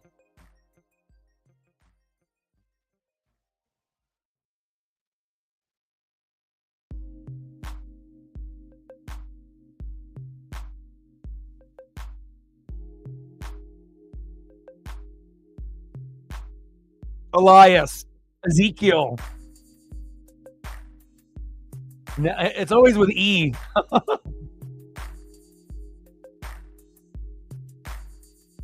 Tay the horse. F1 is like Cup, F2 is Xfinity, F3 is trucks. Okay. Thank you for breaking that down for me.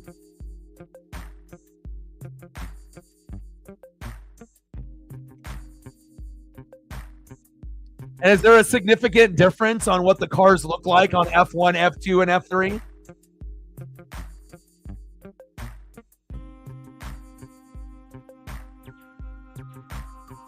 TNA cage match? Let's go.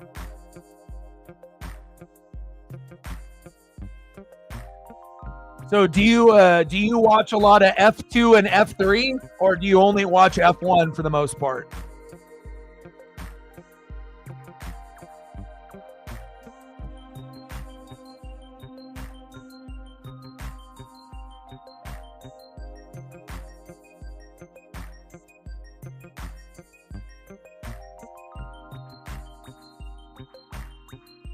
Just F1. And are there drivers that race in F3 and F2 and also F1, or is it pretty separate?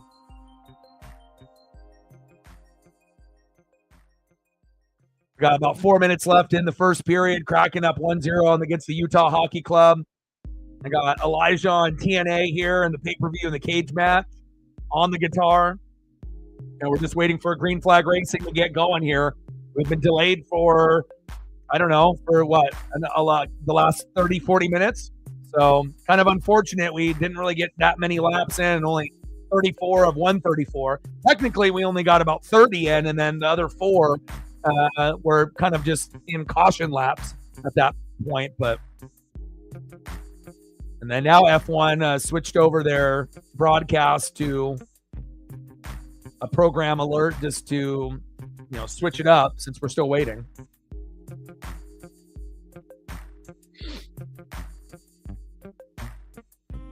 Rhodes, Ankrum, Day, Haley, Majeski, your top 5. Friesen, Caruth, Einhaus, Sutton, and Gray in your top 10. And I'm just waiting for Daniel Hemrick and Frankie Muniz to get back into the mix of things. But who the hell knows when this race is going to start up again. But at least I have a TNA 5-on-5 cage match pay-per-view and the Kraken to keep me distracted until we get to that point.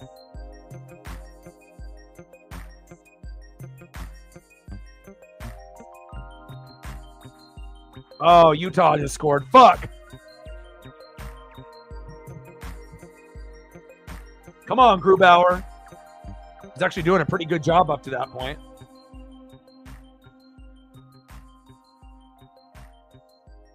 Ooh, big chop. Nick Schmaltz with the goal. Werister. Kevin Stenlin with the assist for Utah.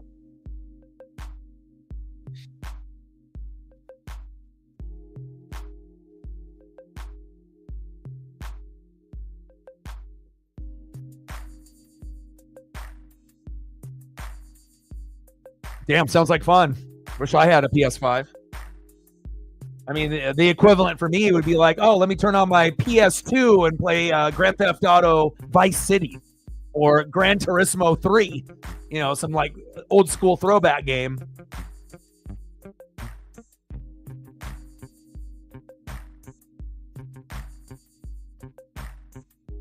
All right. Utah Hockey Club and the Kraken knotted up at 1. We got a 5-on-5 cage match here at TNA Sacrifice, the pay-per-view, but it's just 1-on-1 so far. And hopefully we'll go to Green Flag Racing sooner than later. I mean, when I end up, I don't get a chance to really, do a whole lot of gaming anymore because with my pup, that my pup obviously gets my attention first and whatnot. But, I like the Nintendo 64 and I like old school PlayStation. But obviously, if I had a next-gen system, I would, obviously play, PlayStation 5 or Xbox if I had one. NASCAR Thunder 2004. Throwback. They actually had some pretty fun games for NASCAR back on the PlayStation 1 and the PlayStation 2 back in the day. Big boot by Elijah.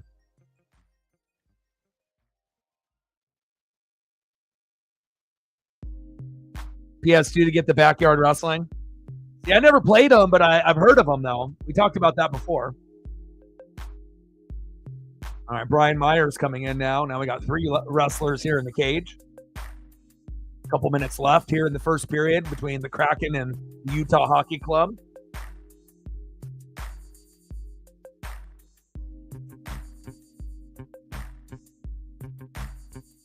Okay. So since F1 is the cream of the crop, you're not going to see them. So they don't even have like 1 or 2 guys that go down and do the F2 like they do in the Cup Series. Like Kyle Busch sometimes will do like Xfinity or trucks. So it's like if you're on F1, you are the cream of the crop. There is no reason to be doing F2 or F3. That makes sense.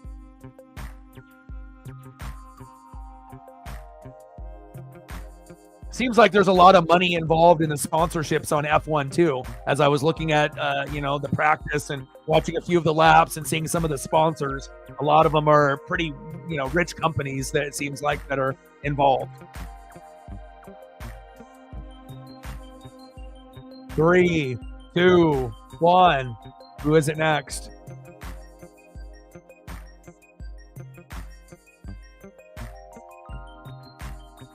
Oh, Dolph Ziggler! Nick Nemeth! Fuck, I haven't seen Nick in a minute. Go get him, Dolph.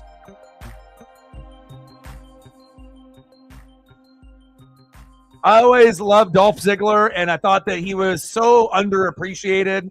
Such a good seller of moves, a great wrestler, great on the mic, great in the ring. They definitely, took him for granted. And nice to be able to see him still pursuing his dreams, even if it's not on the WWE side.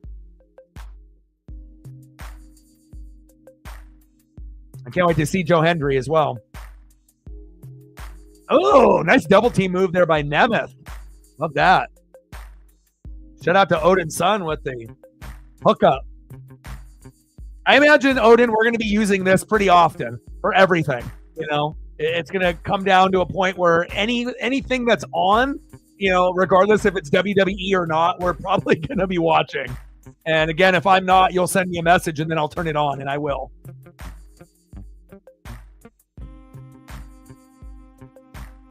Oh, yeah. Plus, it'll be good for me to be able to get on, who are the big names and who are the up-and-coming, individuals that are in these other federations that maybe, most people are only watching WWE. Maybe some are watching a little AEW, but it takes a pretty hardcore fan to be watching NJPW, Impact, or TNA, if we're being honest, based on how WWE and AEW has been kind of holding down the top 2 spots for a while now. But you can still see good wrestling, in these other federations. It just, you just may not have as many top tier wrestlers, but there's still going to be enough to make it fun. And TNA Sacrifice has been a good watch. Jeff Hardy and Moose. And again, I've heard of Moose, but I didn't really, I've never really seen him wrestle besides the Obafemi match. And obviously seeing what he had to bring today against Jeff Hardy, pretty cool. I'm actually looking forward to watching a little bit more TNA for Moose.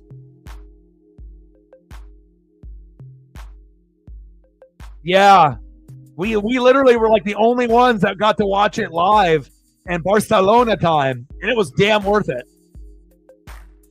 Leon Slater making his way to the ring. Some of these names are a little bit new to me, but I pick up on things pretty quick.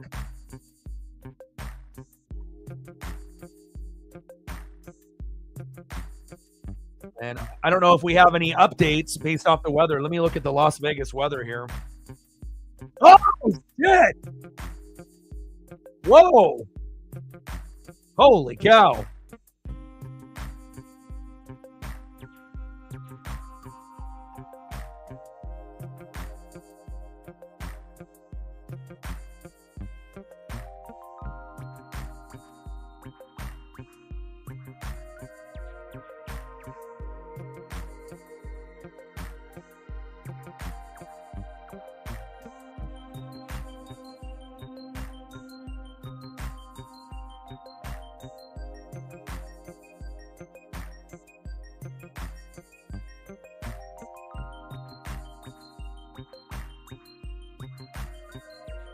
All right, what do we got? 10% for right now, and then 40% at 8 p.m., 10% at 9 p.m., and 5% at 10 p.m.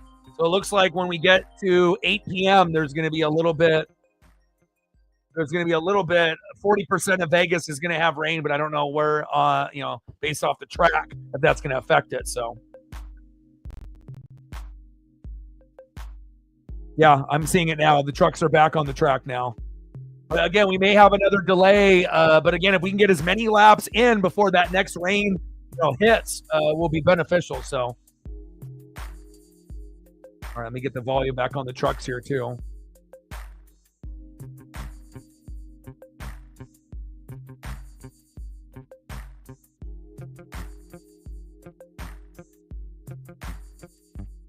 All right, baby, we're back. We're back, baby. Hey, it only took us 51 minutes, roughly, to get back to green flag racing here. But again, it may end up getting delayed again, but we'll see. Matt Hardy, baby.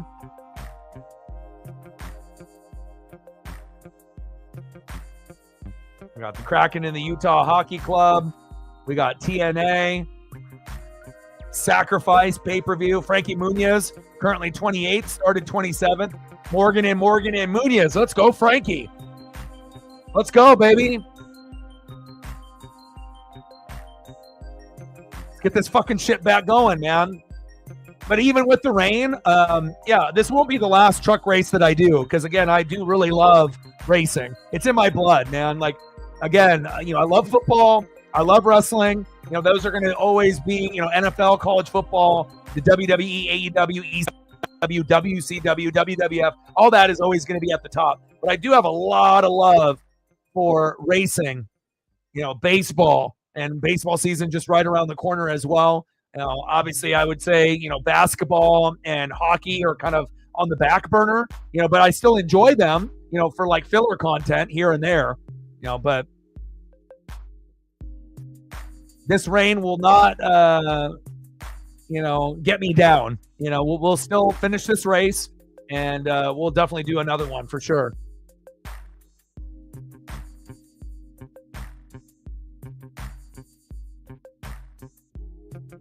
Yeah, rain delays stink. We got 8 individuals in the ring here at TNA Sacrifice. 2 more to go.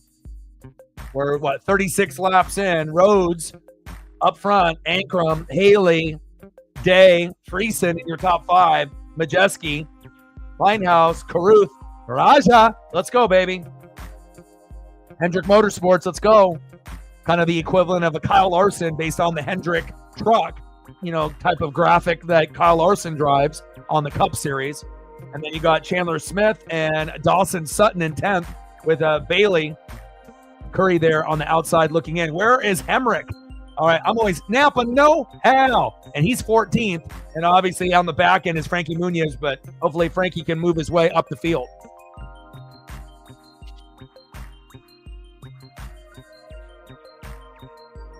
But I got the Kraken matchup up. I got this TNA up. Oh, Joe Hendry, baby. Let's go.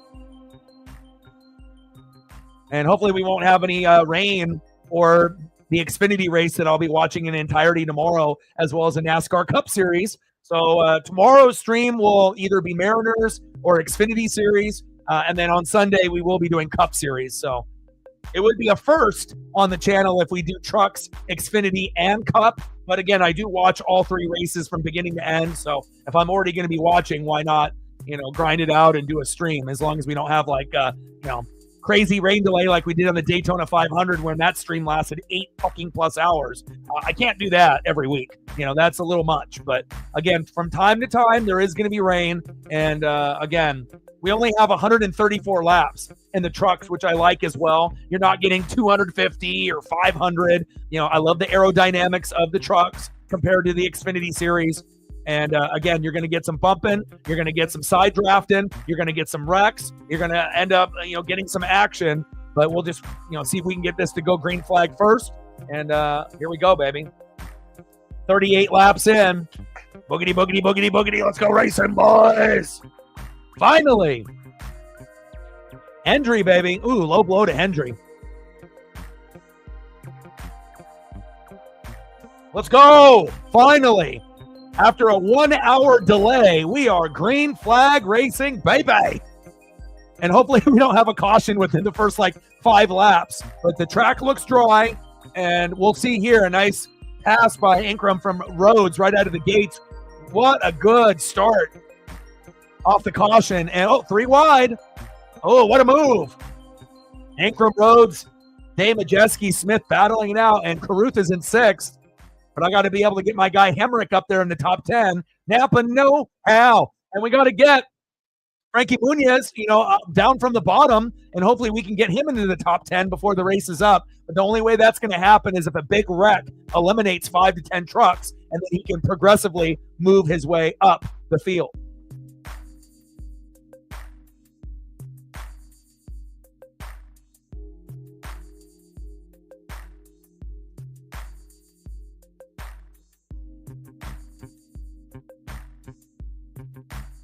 Ooh, contact there. Come on, Caruth.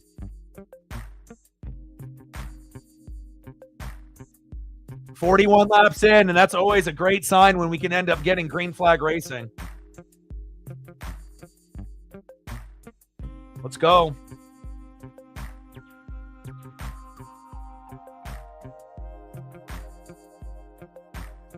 I got Jessica Campbell on the mic. Let's go, Jessica.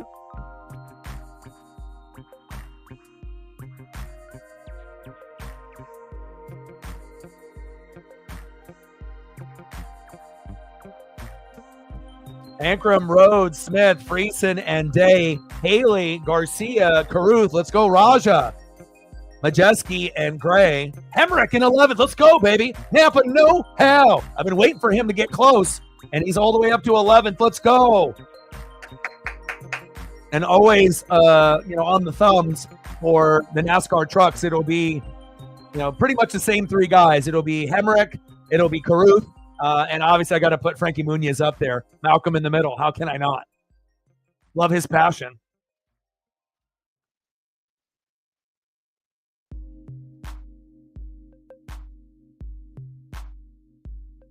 The aerodynamics of the trucks is so cool to watch, man. They definitely get a little bit more loose, and it's harder to control the trucks than the cars, 100%. You hear it from the drivers and whatnot. It takes a certain type of skill to drive the truck since they're that much lighter than the Xfinity car or the Cup car. And when the wrecks end up happening, it's just like in the Xfinity and Cup series, it could be devastating. You could end up having a minor accident that could turn major just based on the body damage with the trucks. There's not a whole lot of give, on that rear end, right? You got that little spoiler, but again, you got some good protection up front, but on that rear end, a lot of nights end early if you get rear-ended here in the trucks, for sure. Ankrum, Rhodes, Smith, Friesen, and Day, Garcia, Haley, Caruth. Let's go, Raja, Majeski, and Gray. And then we got Honeycutt taking my guy's spot, but Hemrick got it back. Let's go, baby. We got hockey, we got wrestling, and we got NASCAR Truck Series. What a day. Three events on at the same time, no lag on the stream. Life is good. Watch Next Level Chef with Gordon Ramsay today. Fantastic. Watch 911. Fantastic. Watched Grey's Anatomy. Fantastic. And then I got Law and Order SVU waiting for me after the race is over. Let's go. I love it when the spring lineup drops as well as the fall lineup. It's always good to be able to watch sports and wrestling, but nice to be able to have the shows that we look forward to watching, in our bucket. All right, we got 13 laps here for stage 2, and hopefully we don't have any other delays, but there is another front moving in at some point here in the next hour, but hopefully we get enough laps in. Again, laps go pretty quick here, and we're only doing 134, not 234, so...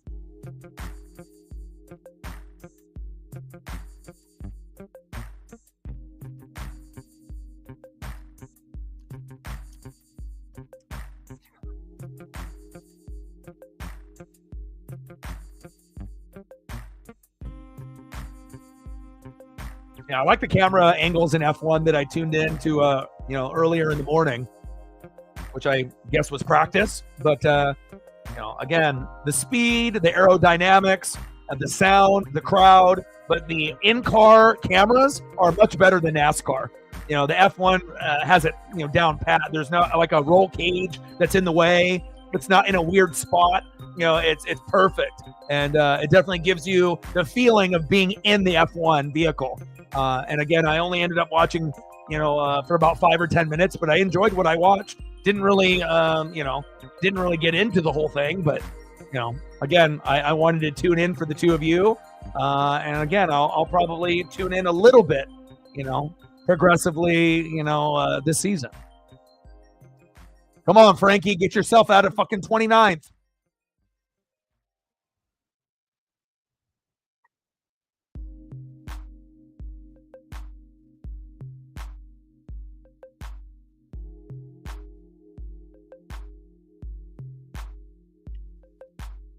That's a good one. Didn't we have something like that with Cole and that we went over? What was it? Richard Petty?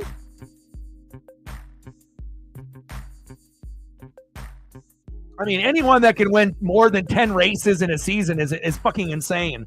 If you only have like 30 or 40 races, I mean, if you win 10 out of like 30 or 10 out of 40, that's fucking nuts. But obviously, some of these guys, especially back in the day, things were a little bit different. But that is a good one. Oh, most wins in a row. Yeah. But I imagine Petty's got quite a few records under his belt. But, we've seen some pretty amazing drivers over the years. Even just in the last 25 to 30 with Jeff Gordon and Jimmy Johnson. Obviously Dale Earnhardt, the Intimidator, Richard Petty. And you can go back, Kel Yarborough, if you want to go like way back. So Petty, yeah, 27 and 67. Woo! So your boy was right. So most races in a row. And I imagine he's got a lot of records under the belt, again.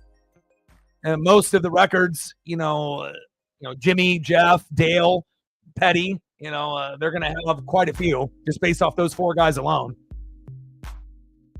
We got 7 laps to go. We actually are going to get through a stage now, 6 to go. Only 1 caution, 9 lead changes, 11 caution laps. Ankrum, Smith, Friesen, Rhodes, Garcia, Haley, Heim, Day, Caruth. Let's go, Raja. Honeycutt, and then Majeski. Where's my boy? Where's Henrik at? 14th. Where's Frankie Muniz at? Way at the back.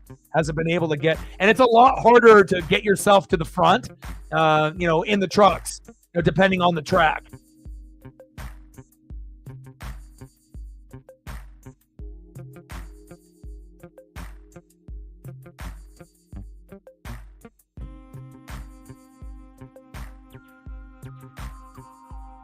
$13 and $98. Wow. It's like, think about how great of a pit crew you must have. Think about what your crew chief means to you. It's one thing to have like the best car almost every week, and then you got one of the best drivers, and then you got to have good, good pit stops, a good crew chief, great spotters. It's a team effort, and then once you start rolling, you start to see things like Christopher Bell, right? The year of the bell, when you're going back to back to back, and hopefully it's not going to end. Because like William Byron had a similar situation where he was kind of winning races pretty frequently early on, but then kind of faded into the middle of the season and late and didn't really win a whole lot after that.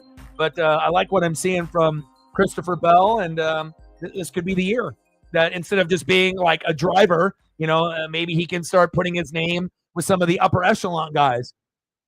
Anytime you can end up winning a championship, you staple yourself, even if it's only one in your career. It's a big deal. Hell, even winning a one race is a big deal. It's a hard thing to do.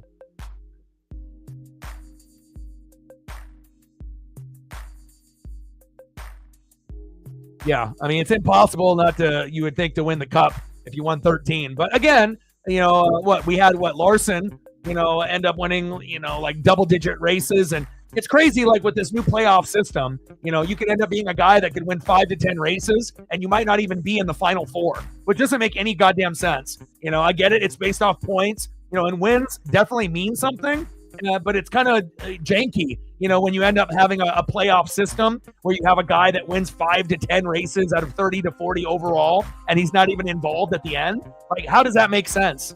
It doesn't. It doesn't make sense whatsoever. I mean, I get it. You have to do well at the tracks at the end. And again, racing is one of those things where some guys are really good at a super speedway, but they're not good at off-road, or they're good at short track, but they're not good at a super speedway. So it kind of depends on how the tracks are laid out at the end. But, I feel that in the playoff, I haven't really had too many, gripes or, bitching, moaning moments and whatnot. But I think with Larson, that one kind of bugged me a little bit. To win that many races last year and not even be able to, capitalize for a chance to win it all at the end didn't make any sense to me. But I understand the rules. The rules are the rules, and I get it. But, TNA just got over with.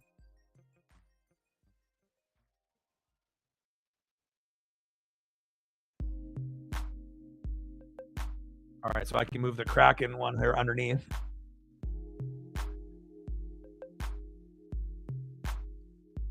Stage 2 just about to wrap up here. Ankrum, Smith, Friesen, Heim, Rhodes, who was up front before the first caution, Haley, Garcia, Caruth. Let's go, Raja. Honeycutt, Day. Where's my guy, Hemrick, 12th.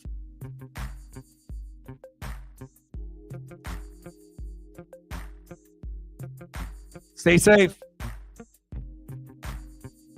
$1 holla. Every dollar counts. Stacks on stacks. Racks on racks. Little Cactus Jack. Bang, bang. What do you want to do for a photo? You got an F1 car or a driver that you want to showcase? Appreciate you. I believe we're at 16 now.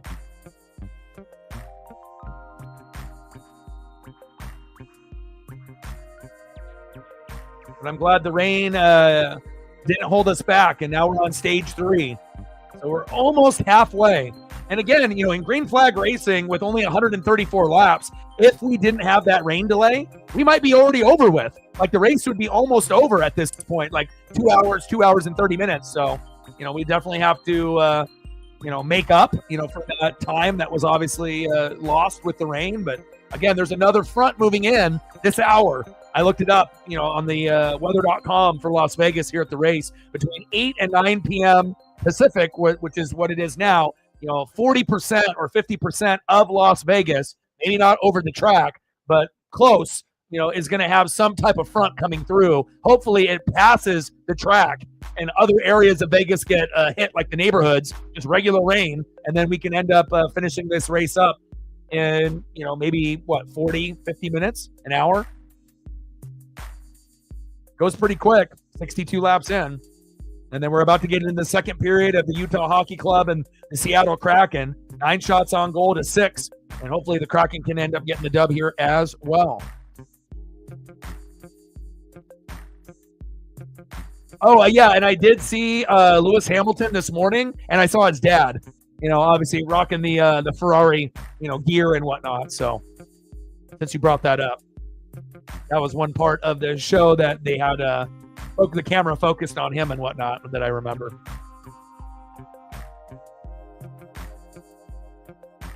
I got you.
Ooh, there we go. I was hoping I could find one for you that had him and the F1 vehicle there, but there we go.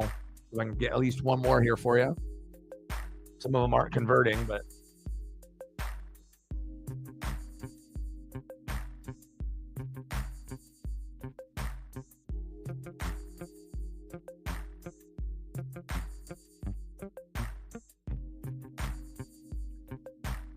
Ankrum with the stage win. There he is, Napa. No, how? Come on, Hemrick. And these were kind of some of the camera angles that I was seeing this morning. Obviously it was just one individual because it was a practice run, but the camera angles in the F1 are so much better than NASCAR. It's like right there where it's like a video game where you feel like you're really a part of the action for sure.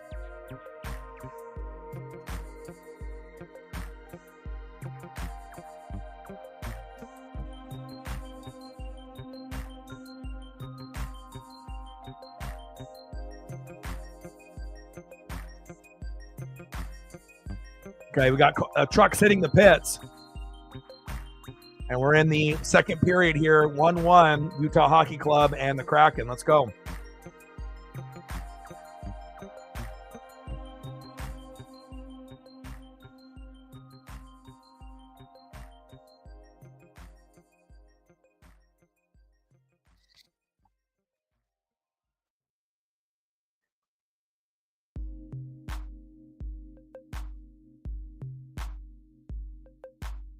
It's one of the camera options in the F1.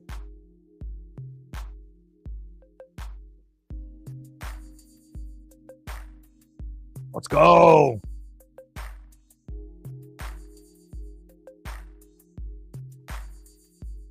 Wood, Boyd. You haven't seen those names towards the top, but I'll take it.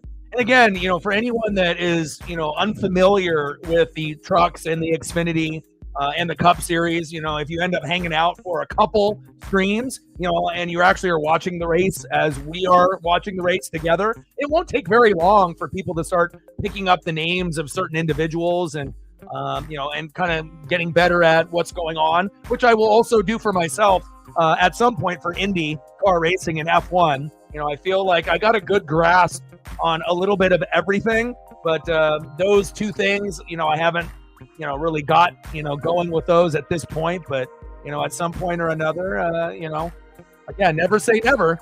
I mean, we're going to probably do the Xfinity race tomorrow, so it'll probably be a trifecta of racing, trucks, Xfinity, Cup in 3 consecutive days. So who knows? Maybe we will do an Indy, Indy 500 race or something, or do an F1 race. But then if we were going to do one, it has to be at a time where it would make sense, and that we could actually get, some people to watch along and whatnot. But obviously, Megan and Cole and a few others would be the experts on the F1 schedule and what would be like a good track or a good one to actually stream that would be worthwhile and whatnot, which, pretty much anyone would be worthwhile. But, there would be some that, would be like a Daytona 500 track or like Talladega where it has a little bit extra meaning, and whatnot. But, man, I mean, just listening to the horsepower, which is a big part of why I like racing, just, the visuals, the aerodynamics, the sounds, the way the track, is built, and the fans, the interaction, you can see them, being excited about the sport, but then also the camera angles and, and the people that are commentating on the sport. Those are important things, for you to be able to get into something like racing, because again, if you have poor camera angles or the announcers are bad, you can still enjoy it to a certain degree, but you feel like something's missing. And I feel like with NASCAR, one thing that they've mastered is their commentary crew is one of the best all around, from the guys that do the interviews in the pits. And, you get some of those like other, people that are a part of the staff that do the interviews. Almost everyone is well-spoken. Everyone has a good personality. You got Jamie Little, obviously doing color. No. She's doing play-by-play. You know what I mean? She's like one of the only females that actually can do a play-by-play. Like normally play-by-play is the hardest thing to do, and it's typically dominated by men, and this is like the one rare case where you actually see a female that they gave her a chance to do it, and I think she actually does a pretty good job. It's a hard thing to do. And then you got Big Bad Brad and Joey Logano doing color, Normally you would think that it would be a driver, or someone like a Mike Joy or a Larry McReynolds type that would do the play-by-play, and then you would have a driver or someone else do the color commentary, the fill-in commentary, which anybody can do. But the play-by-play or lap-by-lap is much more difficult. But I've always liked Jamie Little. I know some people, don't care for her, but I think she does a hell of a job. And, hopefully we'll end up having more opportunities for people that, whether people think they're qualified or not, sometimes, people deserve chances, to be able to see what they can do. And again, you don't have really a whole lot of the play-by-play, in basketball, baseball, football, hockey. Every once in a while, you'll start to see, I started to see a little bit more in college. Like if you end up watching college, football and college basketball, men's and women's, you start to see some females on that end. So they got to kind of work their way up. And then, of course, we got like the Doris Burks that are in the NBA, who does a good job. But again, Doris does color. She doesn't do play-by-play, but she's good at what she does. So, and you can always have like the sideline reporters. But again, I feel like if you have the knowledge and you have a good voice, and again, what you're talking about, Jamie Littles need to be sprinkled around a little bit more. But I always enjoy, what I get. But again, if we're going to like all time, that will obviously be Mike Joy, Larry McReynolds, and Darrell Waltrip. If you want to have a great announcing crew, go back and watch a race from 20, 30 years ago, and you'll be impressed. I mean, you got to have that right, play-by-play, lap-by-lap, the intelligence, like the Mike Joy. You get the Southern twang out of Larry McReynolds, who's my favorite. He kind of reminds me of like a John Madden or a Pat Summerall from back when I was a kid. And then obviously Darrell Waltrip. I've always liked the Waltrips with Michael being goofy, Darrell being super,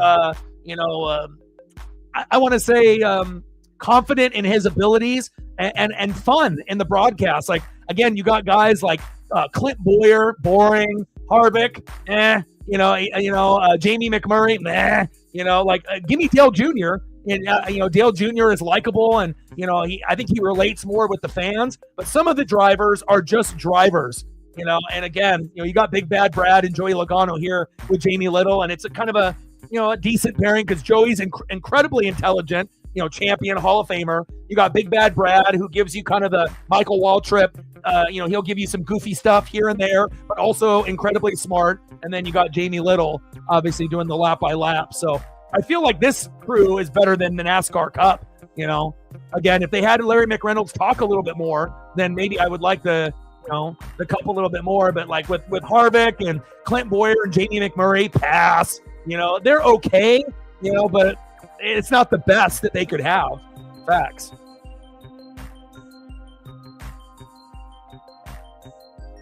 Staying with Ukraine in the building. What's good?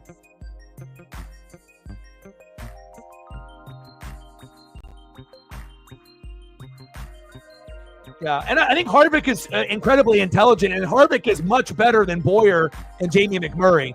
Boyer, he tries to be like the center of attention, and always cutting people off and being a little loud and obnoxious, And again, for him, he might think it's funny and whatnot, but I don't know. It seems like they kind of pick on McMurray. He's kind of like the little guy, and he's the last guy to talk in the broadcast. They try to bully him a little bit.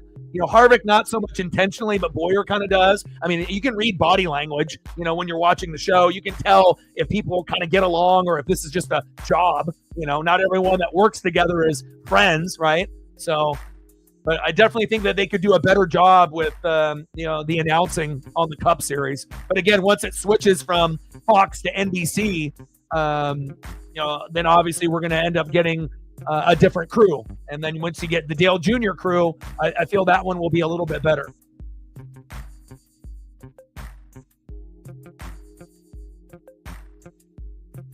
I mean, if we're going to go lovable goofball, oh God, now the rain's coming back. Fuck. And then we're in a caution. Shit. 67 to go. Yeah, there was no rain in the forecast, and all of a sudden Mother Nature said, nah, not today. No, but if we're talking goofballs or a lovable goofball, the number one lovable goofball is who? Michael Waltrip. tell me I'm wrong. Napa know-how, right? It's a guy that when he does like the pre-race interviews, he may not be your favorite, and whatnot, but he's good for the sport, and I feel like, he's a lot smarter than he comes across on the microphone, as really joyful and playful and goofy, but in a good way. Like, I feel like Clint Boyer is goofy in a negative way. It's like you're trying to take the attention away from McMurray and trying to outshine Harvick. It's like, you're not Harvick, bro. You never will be, Hell, you're never going to be a Mike Joy or Larry McReynolds either. But, that's kind of my 2 cents when I watch the show. You can learn a lot when you look at body language and how they kind of treat each other, on camera and whatnot, and the stuff that you can see off camera. But not the worst broadcast crew. Again, I feel NASCAR typically has some of the better broadcast crews in sports compared to some of the others. But, anytime you guys have like a favorite baseball team or basketball, and then you don't get a chance to listen to, your normal announcers, you're like, what is this shit? When it goes to like ESPN or they got some like backups filling in, it's terrible. And it makes you really appreciate if you do, have a favorite baseball or basketball team and you have your kind of announcers that are regular and they're good, never take them for granted, because you'll figure out real quick once they get replaced how shitty it can get. Well, at least we got some more laps in.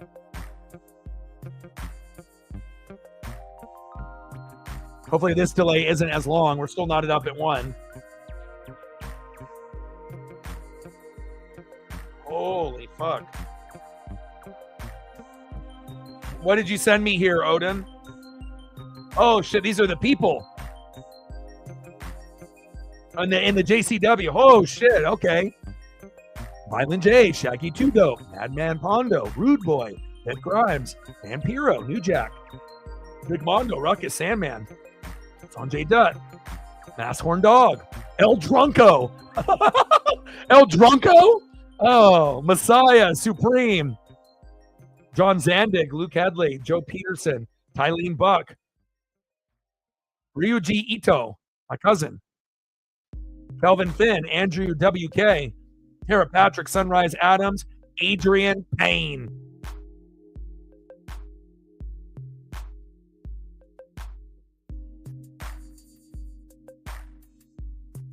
Oh, that's cool. Here, I'll throw that up for you.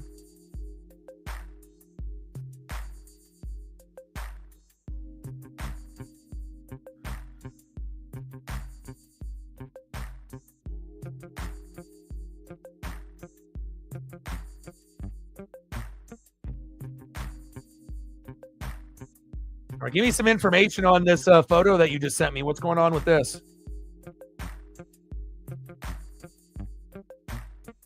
Uh-oh, Utah Hockey Club scored 2-1 on the Kraken. So what do we got going on here? Is this something like close to you, like in New York? Since I'm in Oregon, I'm on the whole other side of the country. West Coast, you're on the East Coast.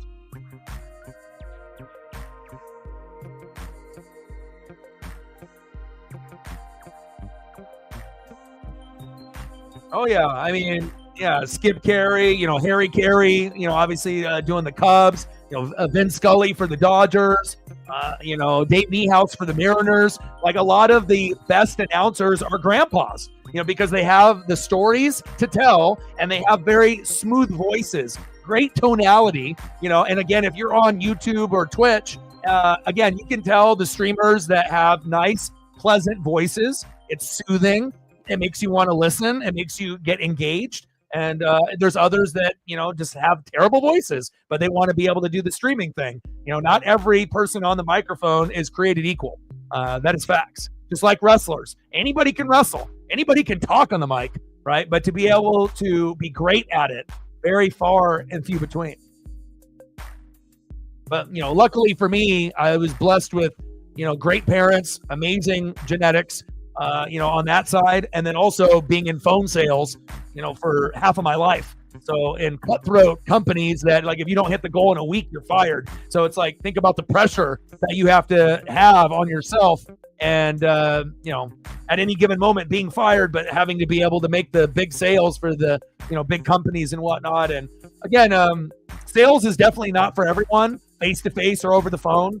A lot of dirtbag people that lie and whatnot, but if you can end up being one of those people that has integrity like myself, and you could still, make a living, off not being a shady salesman, being actually genuine, it's one of the hardest things to do, And again, I've met some amazing people over the last 20, 25 years in that business before I, obviously did this YouTube thing and went full time, and I've been full time now for, 3-4 years, and I've been grinding on this for 13 years, 14 years, 9-10 years on YouTube, but like 13, 14 overall. But even to this day, some of the people that I worked with when I was 17, I still keep tabs with, and some of these people are some of the most successful people that I've ever met, and and I still know to this day. Amazing people. And every once in a while, you'll see pictures with me and them on socials, like going to sporting events or wrestling or whatnot.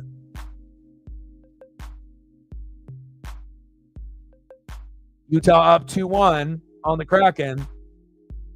Turtle up there. Hammerman. He's getting his money's worth here tonight.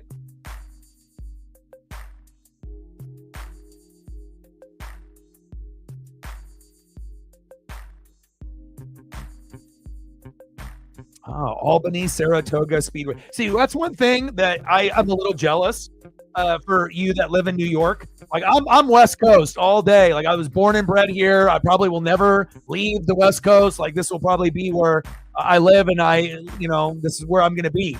But in New York, you guys get so many of like the Comic-Cons, the autographs, like the special like conventions. And again, we get conventions in Oregon, Washington, and the Pacific Northwest, and in California.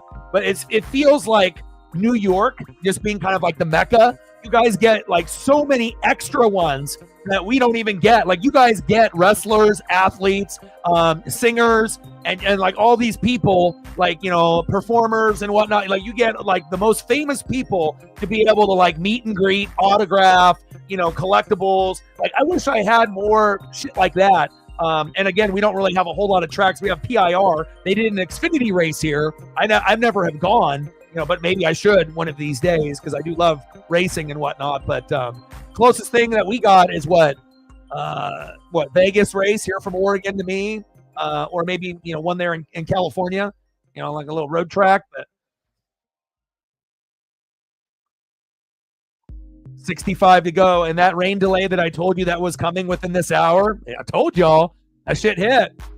Again, it was only supposed to be 40 to 50% of Vegas was going to get hit, but unfortunately, it was on the track and right on cue. But after this one, we should be able to go the rest of the way. So fingers crossed that this will be the last one, which it looks like on the weather report it should. And then hopefully we can finish, this last part of the race.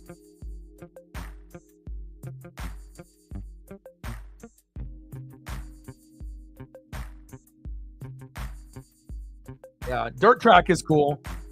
Like sometimes, like low key, I don't really tell, people or whatever, but sometimes like I love the Gran Turismo, the old school, like on the PS2, like it still holds up to like this day. Like when you play it, like, and you can do, supercars, and they have the different levels and stuff on the tracks, but having the off-road tracks on there and the regular, and, it really, it's one thing to play like Grand Theft Auto Vice City or San Andreas, or 3, and then, because 1 and 2 had the overhead view like on the PC, but, and obviously on the early systems, but they got good when it went to 3, and then obviously Vice City, San Andreas, but, to have that type of vibe, to play that is cool, which I also try to do that once in a while as well, but man, the Gran Turismo, it still holds up, and I feel like, I would love to, next gen one of these days for sure. But, I just like a little Nintendo 64 in your life. If you grew up in that era, GoldenEye, or one of the wrestling games, WCW, NWO Revenge, WrestleMania 2000, No Mercy, GoldenEye, Perfect Dark, holla if you hear me, and sometimes all you got to do is kind of tap in back to the old school, Legend of Zelda or whatever, 64, Nintendo, Super Nintendo, Sega Genesis, whatever it may be. And it really does take you back. Really, really good nostalgia. And some games hold up a little bit better than others. Obviously, some, graphics are so incredible now. But as far as like actual gameplay and like music soundtrack and the way that the game feels, there's definitely stuff that's even as low as on the PS2 level, that PS1, there's a pretty big gap between PS1 and PS2. I feel like PS1 games, a lot of them won't hold up long term, but some will. But with PS2, I feel like that up, like, for at least the PlayStation, you're going to get stuff that will hold up, for many, many years afterwards. Once we're on PlayStation 6, PlayStation 7, and then once we get further in Xbox and Nintendo.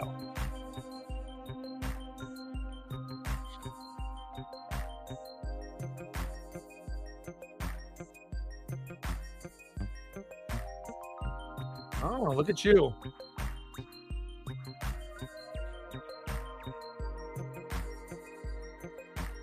One, 2, 3, 4, 5, 6, 7, 8, 9, 10, 11, 12. 13, 14. Some of them are way too far away from me, but there's probably, or based on where I live on the map that you sent, all the stuff that's like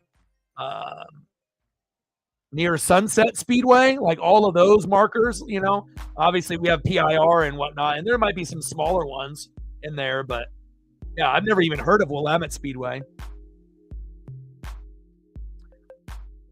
And also, too, it's like when I take Paisley on a walk, I walk through all these like rich, middle class, and kind of lower class neighborhoods. If you walk 5 to 10 minutes from my house, there's like $1 million houses, like 1 million, 2 million, 3 million. And then other parts of other neighborhoods where you're going to get homes that used to cost, maybe like 300,000, but now with everything that's going on, stuff is like $500,000, and it just looks like a regular house. It kind of just depends on your property value. The house itself may not look super fancy, but a lot of times if you have a good area that you live in, you can have a regular, house, not even 2-story, and it might be worth like over 500,000, 600,000.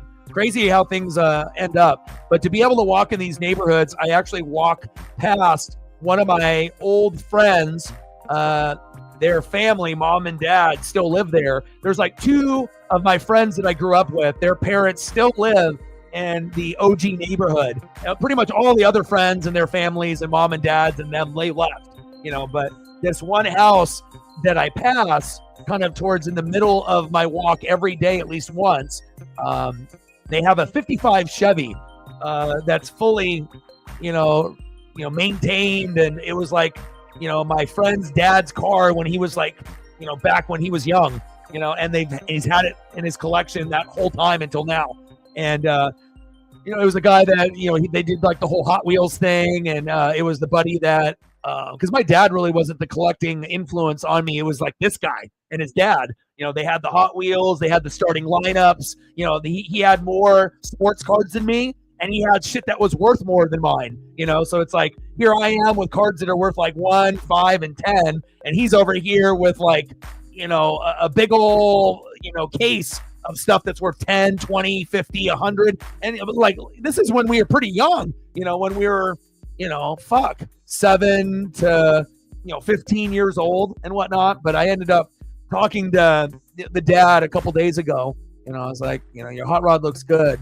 I don't think he remembers that I'm his son's friend and whatnot. He probably just thinks I'm some guy that walks in the neighborhood with the dog and whatnot. But it was cool to be able to see cars like that. We also have like a couple old school trucks. We have a red one and a blue one that look like they're in their, maybe like 40s or 50s. And they're a little run down. It's not like daily drivers. One looks like a daily driver, the red one. That's like maybe in the 50s or 40s. And then the blue one looks like it's kind of just sitting next to someone's house. And that motherfucker ain't moving, but it looks like a Hot Wheel and it's cool. And I like being able to see like old school stuff like that.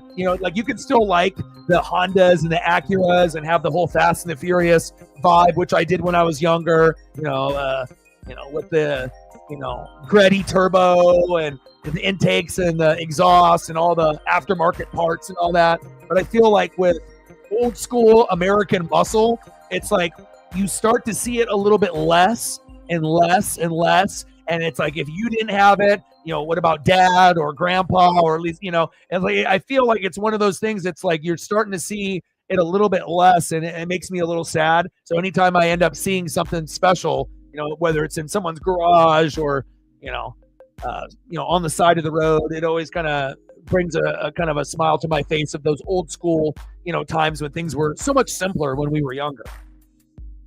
Facts. And it's a nice 55 Chevy too.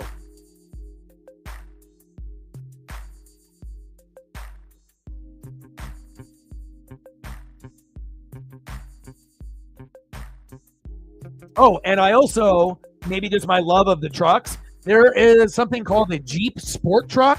I thought it would be a really cool truck for like me and Paisley to like mob around in. And one of these guys in the neighborhood who walks his dog as much as me, he's got 2 golden retrievers, and I think they're like both senior. And this guy fucking walks like an hour, like twice a day. I do usually 30 to 45 minutes 3 times a day. But no matter what time I wake up, 6 a.m. to 9 a.m., I always fucking cross paths with this guy, even when I'm walking 5 miles in one direction, 5 miles in another. He lives like 5 miles from me, but it seems like no matter what, we always pass each other and whatnot. And I really respect people that love their, dog as much to be able to put in that work like I do. Mad love and respect. He loves his Goldens, and it makes me, like I don't talk to the guy. We don't communicate with each other. No little like head nod, but I think we both understand. And he's the one that owns this little Jeep Sport Truck at his house.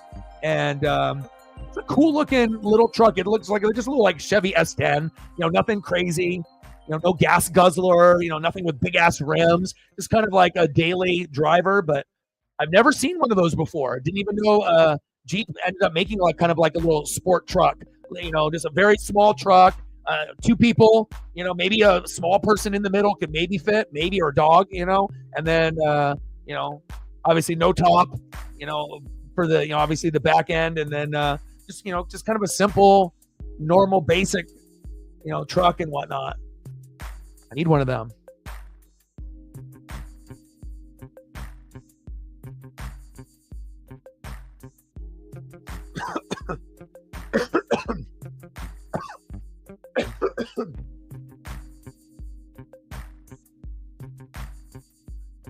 I take a look at the weather. What's the Vegas weather saying?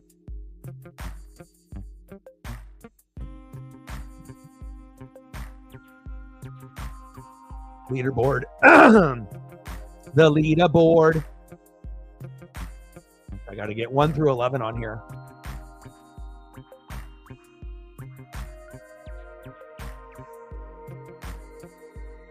Mazda pickup. It's weird when you see like pickups made by companies that aren't like Ford or Chevy. Like a Jeep. Like I was like, what the fuck is that? Jeep Sport Truck. But as soon as I looked at it, I was like, ooh, I like that. Like it's very like stylish. Let me see if I can find a photo. I don't need anything fancy for me and my pup.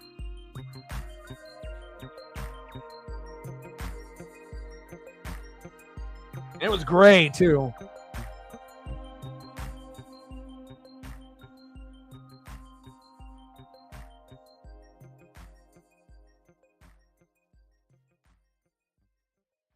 I don't know what year it is though. The 90s? See, when I look up Jeep Sport Truck on here, they're like, oh, hold up.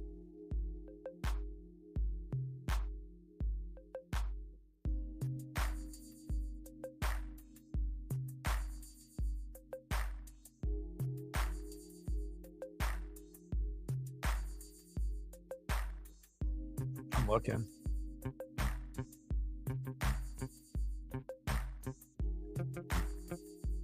I mean, what is it, 80s? Is it 80s?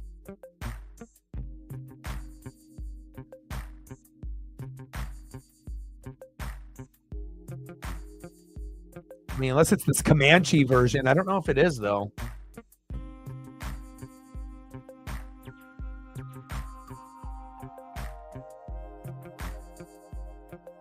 And of course, anything I pull up that's semi-close, like, it doesn't format.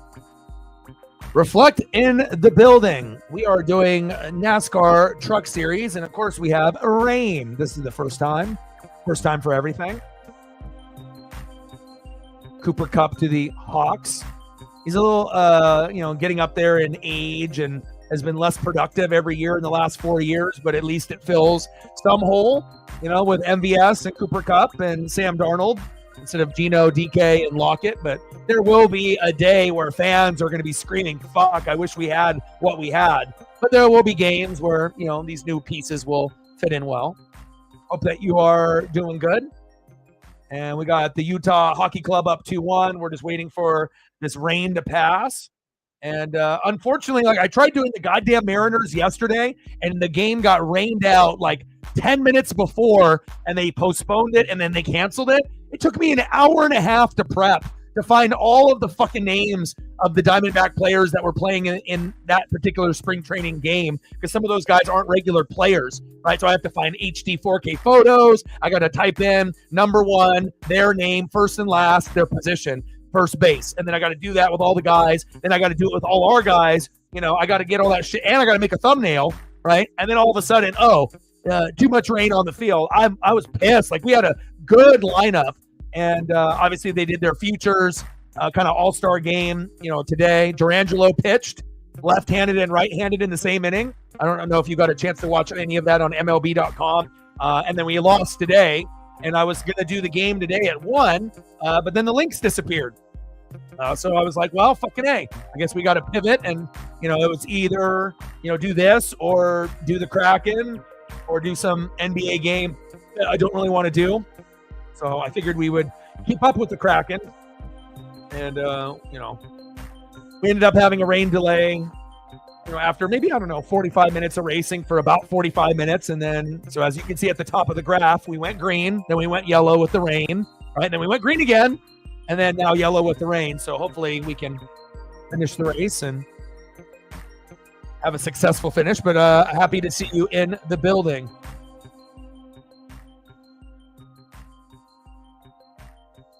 Reflect with the Fiverr. Stacks on stacks. Racks on racks. Cactus Jack.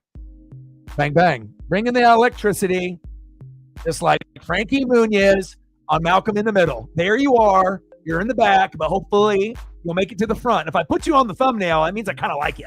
So, and we got my boy Hemrick there on the right and on the car on the left. Napa, no hell. He's not as good as Chase Elliott, but he drives Napa. And if you're Napa, you're good with me.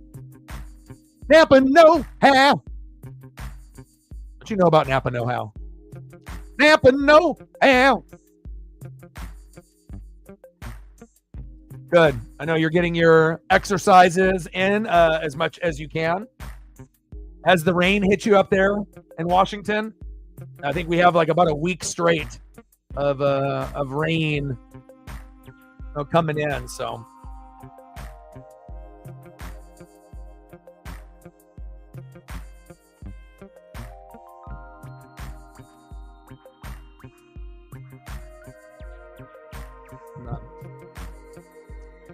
but I think the fair statement, to say is regardless on, who the Hawks bring in, big name, medium name, small name, on offense, the only way that it's going to work out is if the offensive line is good enough to give that person time, whoever the quarterback is, Sam or the backup.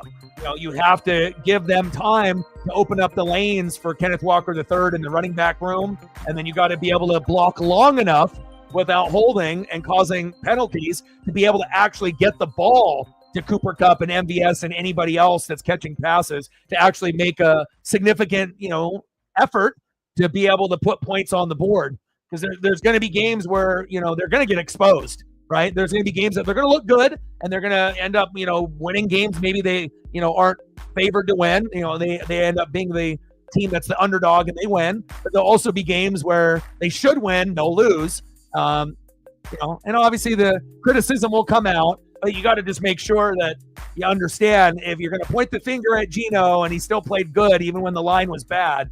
Sam is going to see ghosts, and there's going to be games where he plays shitty, right? But there's going to be games where he plays amazing, right? But again, if they're going to point the finger, it's not all going to be on Sam, even though a lot of fans will go that way. Terrible, get rid of him. Why did we sign him? But if the offensive line improves ever, then then you'll get the most out of the team. I mean, it's kind of hard to be able to oh, but what if this player is better? At receiver, what if this guy's more talented? the thing is, you can have talent, top tier guys, but again, if you don't have time to get the ball, those guys are just, they're just kind of running pieces. They're running around and running routes and they're open, but the ball's not there. Oh baby, Kraken with a goal! Here we go. But we'll see where it goes. That'll be really the key: the O-line and the defense. And if the O-line stinks, then the opportunities for all the new pieces is going to be minimal. But if the offensive line improves even just a little, then you'll have some opportunities that So definitely a work in progress when you're at the bottom and you're trying to get to the middle. Yeah, and it would be a lot easier for Seattle if they've been investing in the line sooner, like in the Legion of Boom era till now, because then you wouldn't be like second worst. And to be second worst that's hard to win games when your line is second worst. So again, Patriots and Hawks need to improve that. And, you don't even want to talk about being number one or even top 5. That's out of the question. Even top 10 is ridiculous. All you want to do is just try to get to the middle, which for most teams is like no big deal. But if you're bottom, and then you can get to the middle, that could definitely be the difference between winning 7 games or winning like 11. That could be the difference. All right, we're green flag racing, baby. 4 wide. Woo. Wow, 4 wide. You don't see that in trucks that often. And they're peaking at around 180 miles an hour. So about 20 miles an hour, slower than the Xfinity cars or the Cup Series. Oh, they're banging. Oh, teammates bumping and rubbing. Smoke coming out. Oh, they almost wrecked each other. It was like, boo, boo, boo, boo. Yeah, Raiders getting Jeremy Chin. Roaster, you're not the flashiest of names, but guys that they feel that would work good in that system that could overachieve. So, we will definitely see very closely how good the Seahawks do and how the Raiders do, since Pete, obviously is linked with that team now. And it'll be very interesting to see which team ends up being better year 1, which team ends up being better overall by year 3, and what team has a better trajectory, in 5 years and beyond. Is it going to be Pete Carroll and Chip Kelly, or, will it be McDonald and the Hawks? We will find out. 61 laps to go.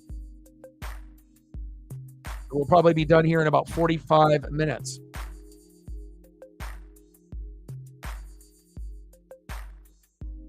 Reflect, let me know if there's any photos or anything that you want to see.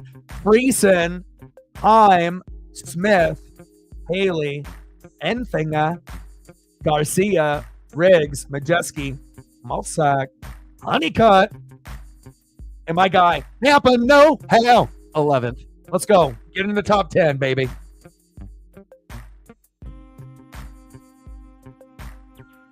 Yeah, Minshew, an upgrade from Carson Wentz.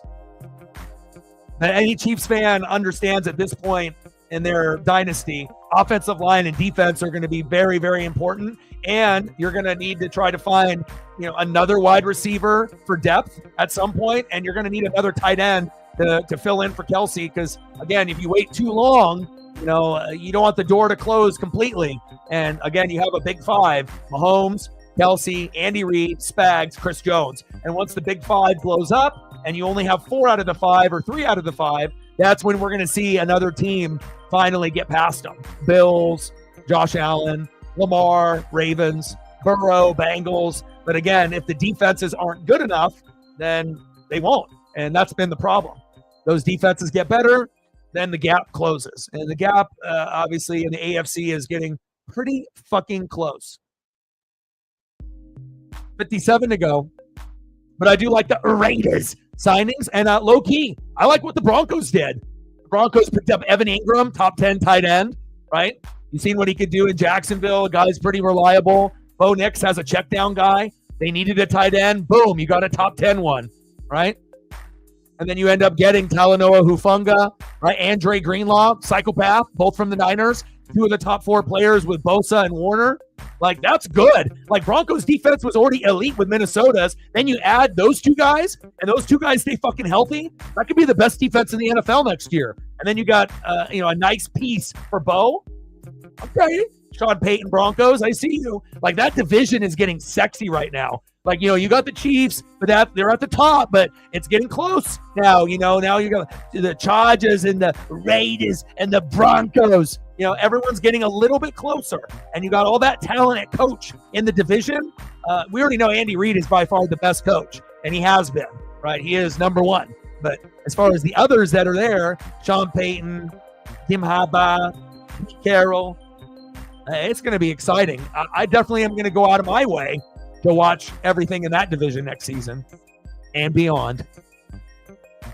If Ingram stays healthy, 500 to 1,000 yards, 5 to 10 touchdowns, possible. Even though tight ends typically don't get a lot of touchdowns unless you're like the top guy. Like, you don't usually see a tight end get 10 or more every season, back to back to back to back. Like, if you actually go back and look, tight end numbers are, at least touchdowns are a lot lower than some of the wide receivers, even if you're a top target for whatever reason that is. Red zone targets. 52 laps to go. No more rain.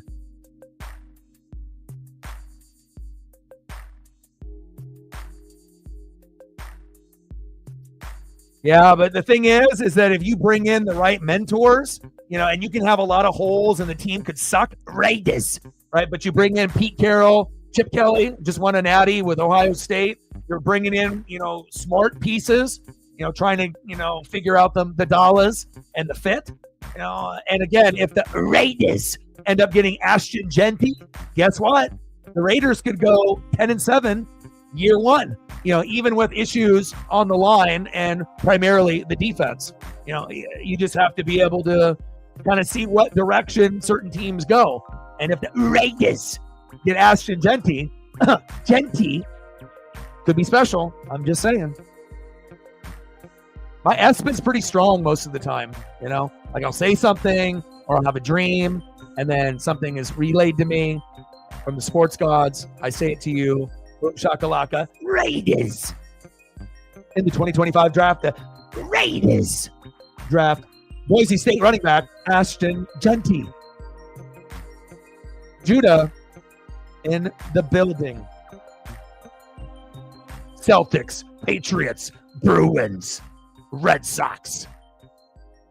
I think the Red Sox are going to be a top 5 or top 2, top 3, like sleeper.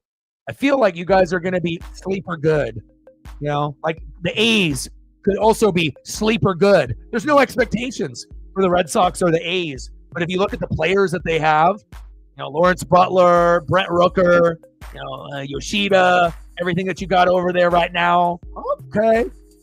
You're not fooling me, Judah, with those Boston Red Sox. I already got my eyes on the Red Sox and your team.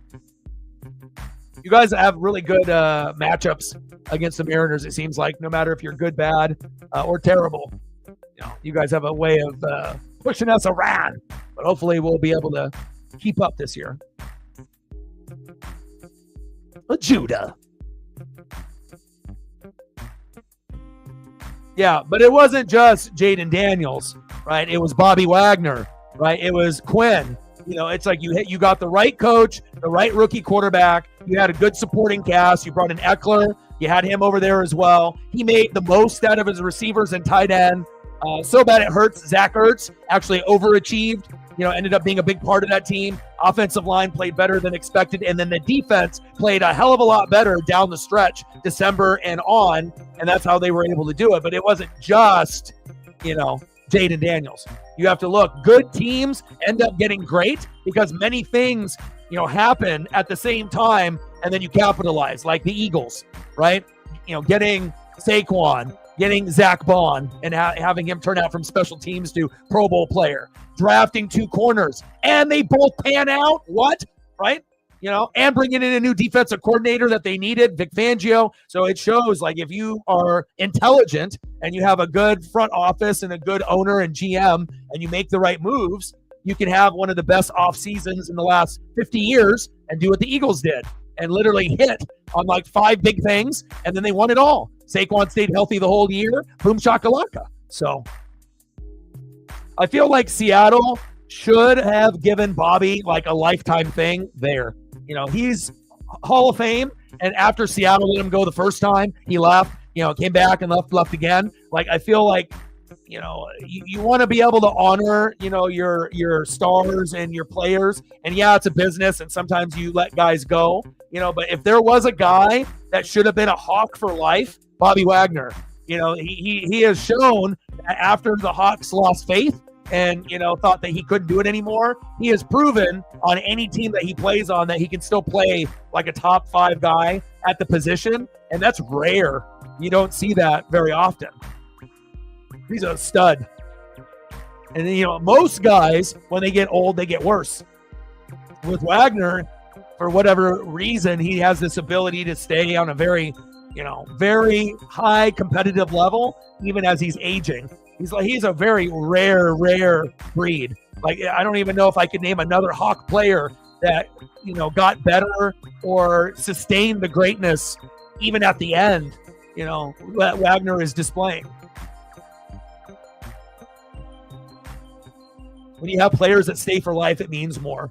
But again, everything has to, contract, agent, money, everyone has to be on the same page. And it seems like there's not a whole lot of loyalty anymore.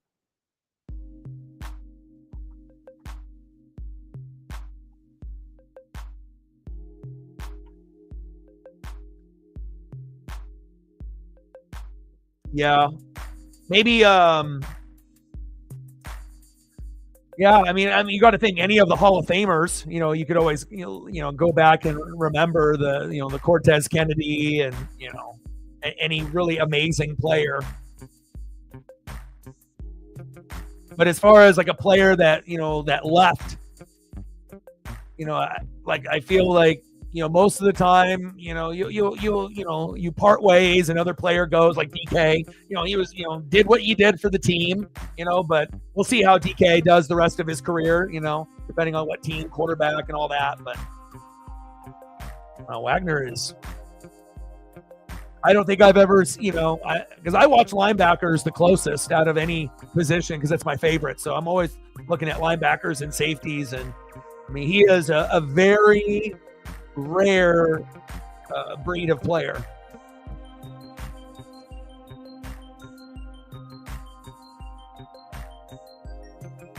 Hopefully it'll be a lesson learned.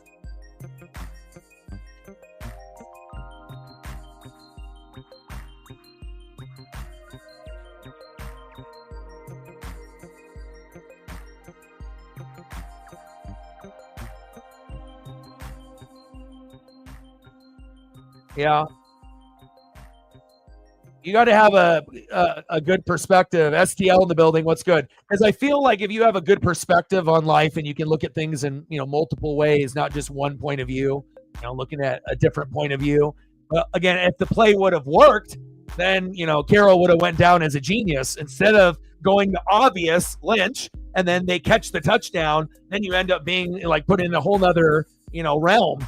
As far as champion, how many Super Bowls, and but unfortunately, the Patriots and Butler, they read the play, and sometimes that happens in sports where you try to outsmart the opponent and you try to go one move ahead, and some people are playing checkers, other plays chess, and and sometimes it's like paralysis by analysis. Like you just are always trying to do something instead of just going with the smartest play and the play that should have been done with the best running back that played football that year in Marshawn Lynch. No matter if it's 4th and 1, 3rd and 1, 3rd and 2, 3rd and 3, hell, 3rd and 4, 4th and 4. Whether it's 5 yards or whatever. Of course, if it's within a couple, absolutely. But sometimes you have to go with what was more than likely going to score. But that's how the cookie crumbles, sometimes. Sometimes, you end up making a drastic mistake trying to go ahead of the curve, and it doesn't work. And sometimes you're brilliant. You do go ahead of the curve. You do Chip Kelly, what he did and manufactured Ohio State to pull apart and pluck apart Oregon and everyone else and, win a natty. So, sometimes it works out, sometimes it doesn't. But you can always recognize, the mindset. Watch out for them tornadoes. Watch out for them NATOs. NATO watch. Yeah.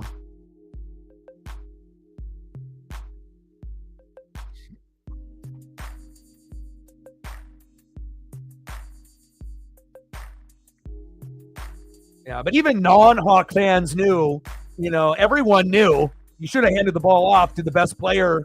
Like I said, Marchand is one of those guys, like, you're not going to probably think of him as being like the best running back in that era, everyone's got, different names that were, in that era that were very, very good. Again, because if you think about what beast mode was, right, and on top of what LeGarrette Blount was able to do for a few teams, bouncing around, winning Super Bowls as well, that physicality, those guys may not have been known as like, the top guys every year, but a very unique style that you don't really see too much today. And both were very underrated, very loved. And when they were good, they were very, very good. Facts. Just like when we had that short burst of, Todd Gurley, right? Le'Veon Bell. Remember those guys? Remember when they were like the top guys for like a year or two and then just fell off the face of the earth because of the injuries and whatnot? It's crazy how you can be the best in the world and then all of a sudden just be irrelevant in a couple years. But that's how that position rolls. Athletes. 45 to go.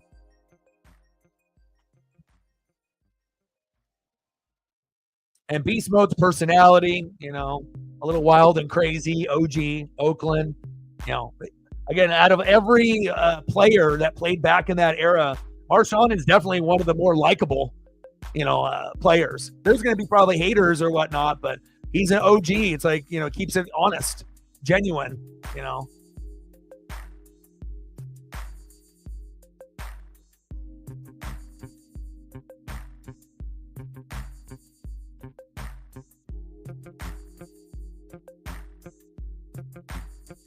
You dream of having a running back that runs like that. If you're ever blessed with, for me, Mike Allstott, never will be another one. And again, if you can have your Marshawn Lynch, you'll never forget it because once it's gone, you just wish that it'll be like that again. There's a few that have been close, but not Marshawn good though. Ooh, baby.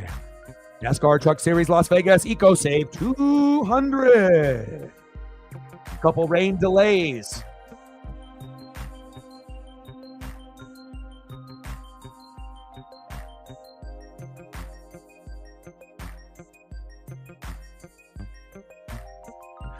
Jerome Bettis.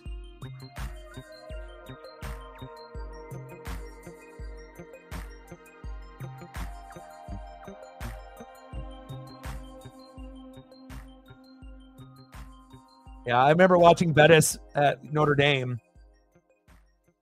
You could see the potential.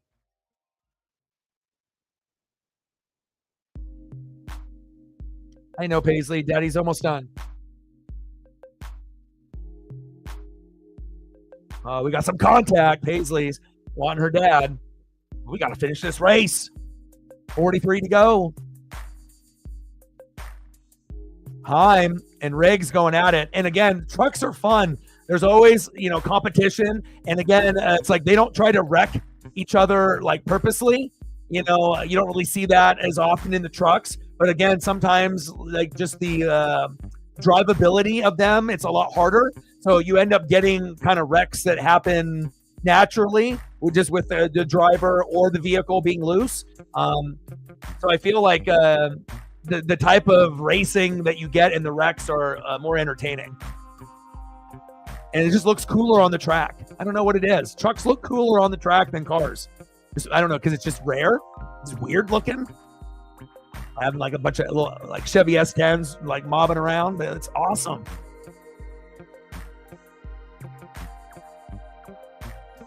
Notre Dame Fighting Irish. Oh, we got a wreck on that rear bumper. Wood.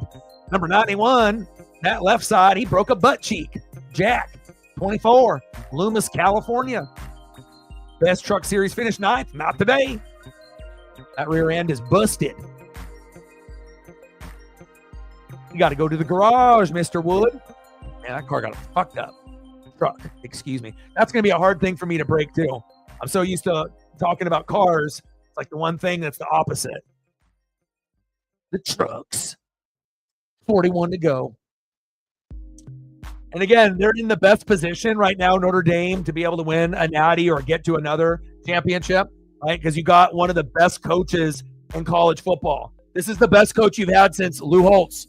Like, you have a lot of guys since then. This is like, the best one. So it's like, it's just a matter of time. If you can recruit on a high level, there will be another chance at some point or another. So, and eventually, you play the right team at the right time and have the right players, then we'll be talking about Fighting Irish being champs. But I mean, it's going to be tough. But again, they're right there with Oregon and a few other teams that we feel that are pretty close. They haven't been able to do it yet, but at some point, it wouldn't be shocking if Notre Dame wins a natty at one point in the next 20 years, or if Oregon wins one, in the next 20.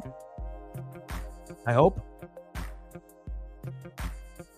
40 to go.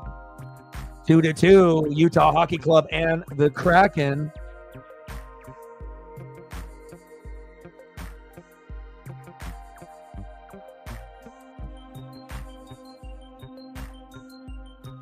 Yeah, Marchand's a real one.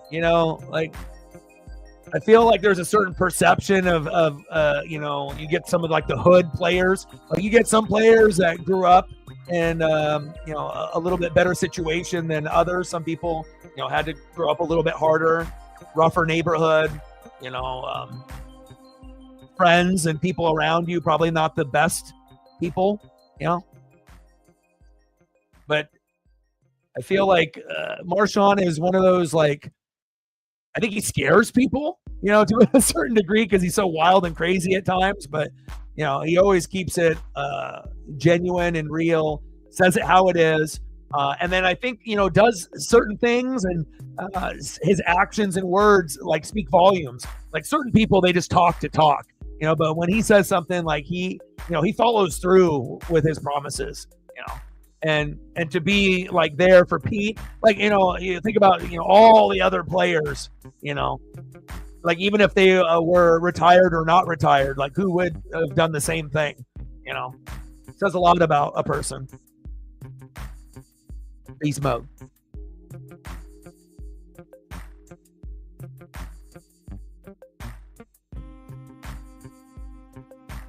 Come on, Kraken.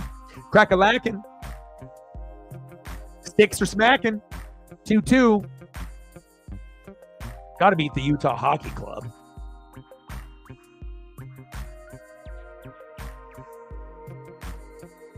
The Raiders. Ashton Genties don't come off trees. He's going to be good.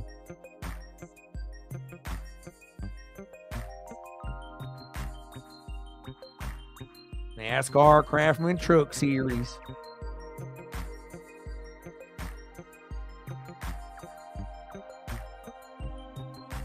I like the NASCAR names too. It's like they just sound NASCAR. In first place, Lane Riggs. Like, it either sounds like a NASCAR driver or a wrestler. Making his way down the ring, Lane Riggs. They got some really dope names in racing. I need green flag, and I need a Kraken win. And then tomorrow it'll be Mariners or the NASCAR Xfinity Series. And then on Sunday, we'll do the NASCAR Cup Series.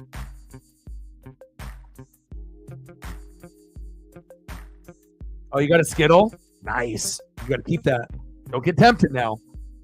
Years later.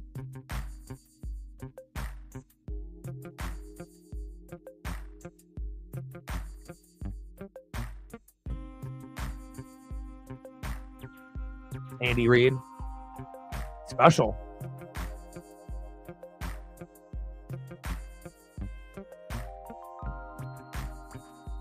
Full circle moment too, doing the whole Eagle thing and then couldn't get over the hump there, but did with the Chiefs.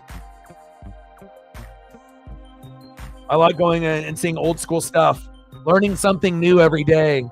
Should be on everyone's, game plan. Like one new thing. Green flag racing. 2-2. Kraken. Seattle Kraken, Utah Hockey Club. What's the Utah Hockey Club's name going to be? What's it going to be, Megan? Have they decided? What's Utah Hockey Club?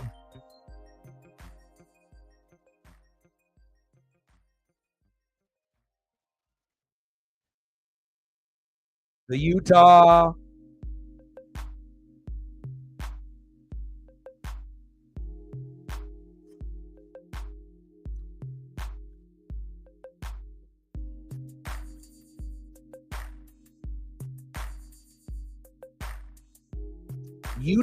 Yetis.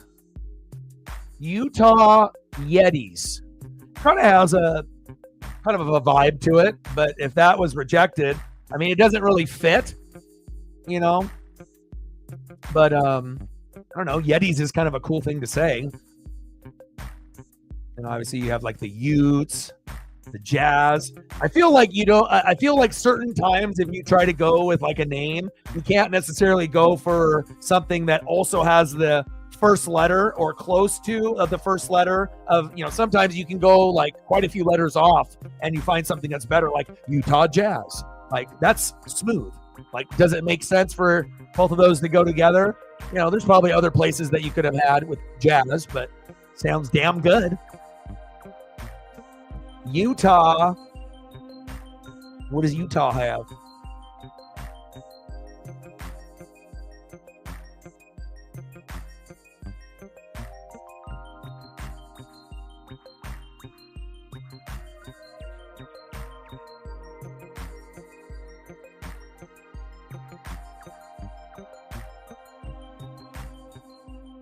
Utah Outlaws. Utah Outlaws. Utah Outlaws. Outlaws kind of sounds cool, but it kind of sounds like UFL, or like XFL. Outlaws. Like it sounds like a fake team. Like a team that you would like see in a movie or a TV show or something below. And of course, there's already so many names that are taken. I get it. You have to be able to find something creative that sounds cool, that you can get a patent for, and then it has a good vibe to it. But Yetis is a no-no. Outlaws, we'll see if that passes.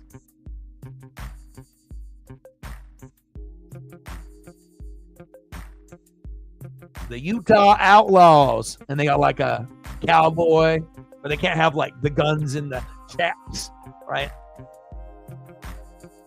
Outlaw.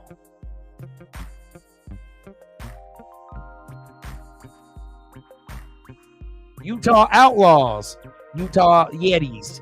Utah Yetis sounds like an NHL team, like a hockey team. Yetis definitely, I mean, even though it hasn't been used, it's like it gets the pass, I feel like, for that, but maybe it couldn't, be for other things. Like, I think certain names, give you kind of a feeling of where it could go.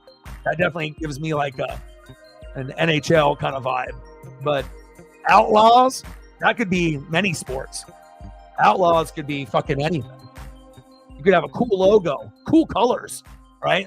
But I'm not sure if you could have like a cowboy with the pistols, Colt 45s, chaps, horse. It could be cool. All right, how many laps do we have here? 34 to go.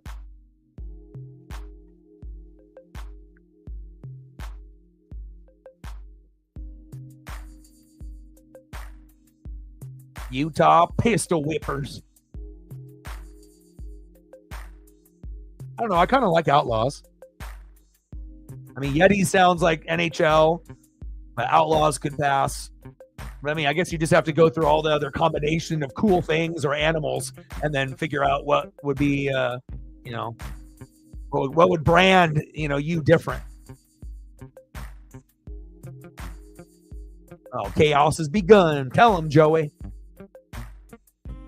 Jamie Little, Big Bad Brad, Keselowski, and Joey Logano. Green flag, green flag, green flag. Here we go. Boogity, boogity, boogity. Let's go racing, bars.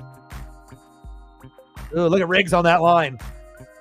Corey Haim, Lane Riggs, Tom Majeski, Stuart Friesen, Justin Haley, Taylor Smith in 6, Grant Finger in 7, Tanner Gray, Matt Crafton, Caden Honeycutt, Ben Rhodes on the outside looking in. Where are my guys? That's where are my guys here? Where's Caruth at? 15th. I'm in trouble. The other two. Oh, where's Hemrick? Uh-oh. 20th. Wrong direction.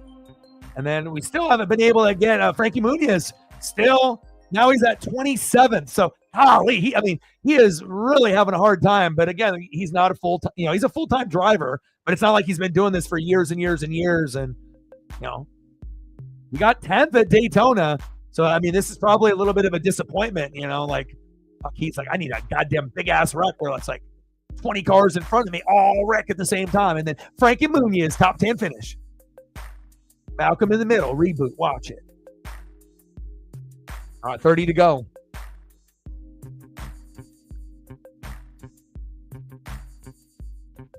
Two in the third. Vibes are definitely high after the Montour goal and the win. It's got to keep capitalizing off one big moment and another big moment. And then if you can do that a couple times and you get like a mini win streak, 3 to 5 games, start feeling good. And then if you're lucky enough to go from 5 to 10, then, you're cooking. 29 laps to go. Craftman's Truck Series, Ecosave, 200.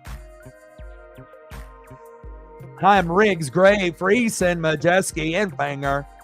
Smith, Haley, Rhodes, Crafton, Perez, Dallara, Andres on the outside, looking in.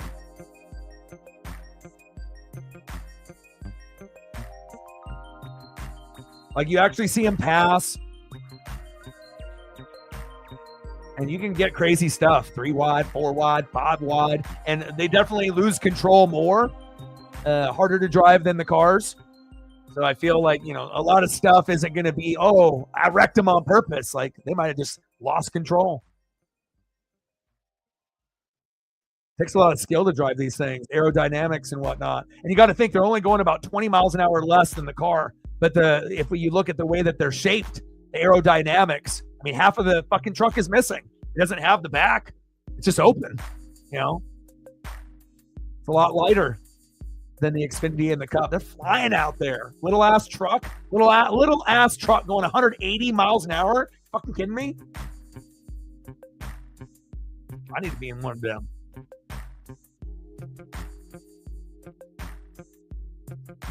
$27 to go. Boom. She said 3-2 Kraken.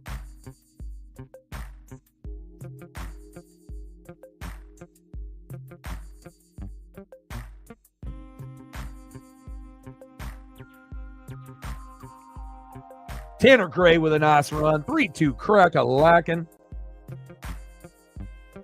Brandon Montour, assisted by Jordan Kimberly. No, Maddie Beniers. I changed it. And Capo Caco.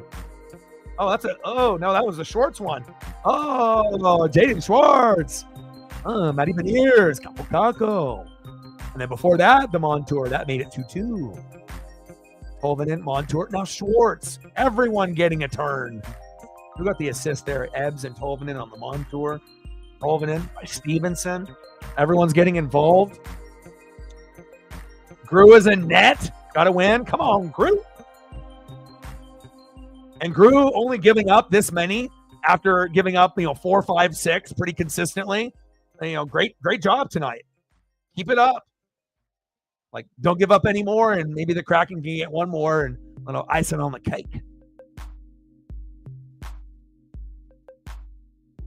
Enfinger, Alabama. I'm from Alabama. Roll Tide. I know it sucks, seeing Auburn fucking lose these games within the last couple weeks. But again, like I told y'all, get those losses now out of the way, fix the fucking problem, right? Make the adjustments, and then that will help you get to the Final Four. And then if you're lucky, the championship. But anybody can beat anyone in the tourney. Whoa. Majeski. They're battling.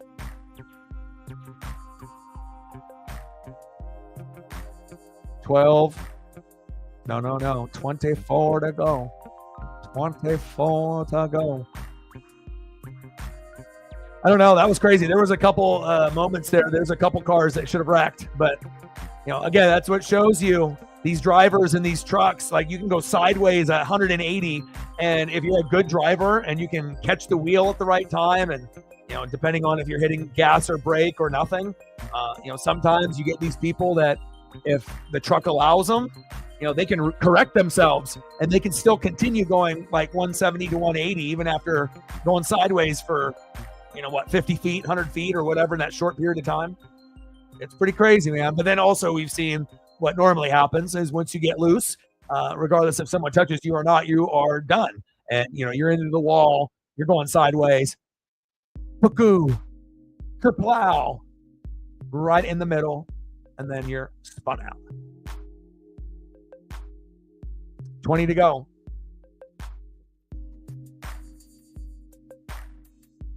El Camino, 350. Yeah, the neighbor has got a 55 Chevy. I think it makes it cool. It's like it was his. That makes it even more special. Like, even if you bought one, or restored it, but if it was like, this was my childhood one, and and then you kept it all those years, and then the guy now is like, 70 something. So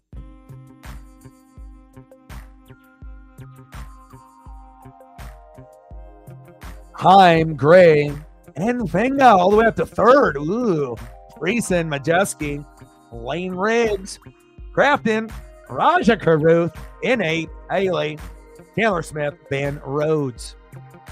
We're getting down nitty gritty. You're going to see a wreck pretty soon. That goal was taken away. Replayed, taken away. What did they say? They said interference or something of that nature.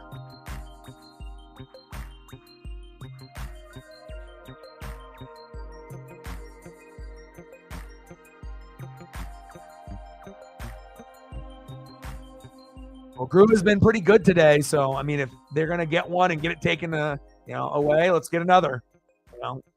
Already got good momentum and good mojo going. Keep the good mojo going. Hyman, Tanner Gray, and Finger. Caruth in 8th. Where's all the rest? Hemrick in 20th. Golly. And I still haven't been able to get. Oh, Frankie Mooney is up to 24th. Let's go. Hey, when you start off like fucking 29th or 30th and you're having a hard time, find a way to go up 4 or 5 cars in the last 20 laps. There you go. I mean, sometimes you got to wait, to the very fucking end, where people are being crazy and, maybe the truck's starting to, make a little bit better movement. Still not, good enough truck, good enough sponsor, good enough driver. But he's shown flashes, though. So it's like, I can't really say he's not a good driver, because if he wasn't good, how the fuck did he get 10th at Daytona? I mean, he's a fucking child actor. He's fucking good. We just need to see more top 10 and consistency. But again, even our favorite drivers sometimes fuck up, right?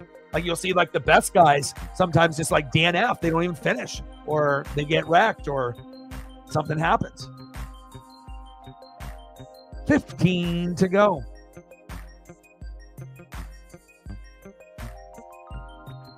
Heim is just chilling up front. Everyone behind him says, we need a caution.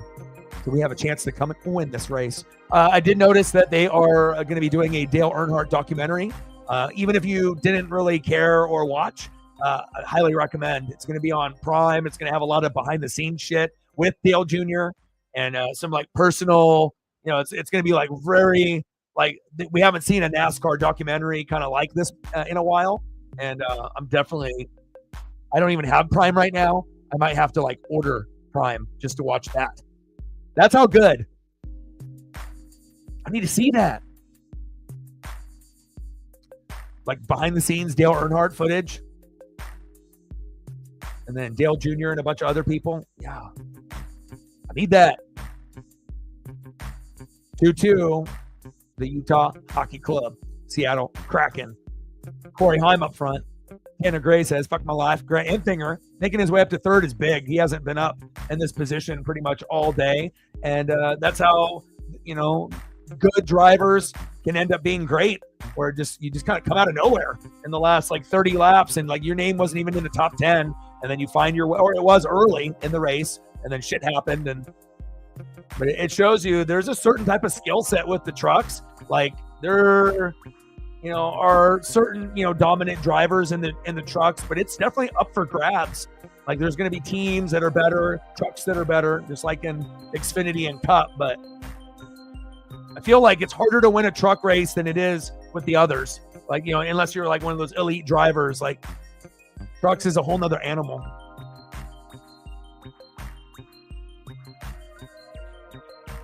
Cool camera angle here. Rear view on Caruth.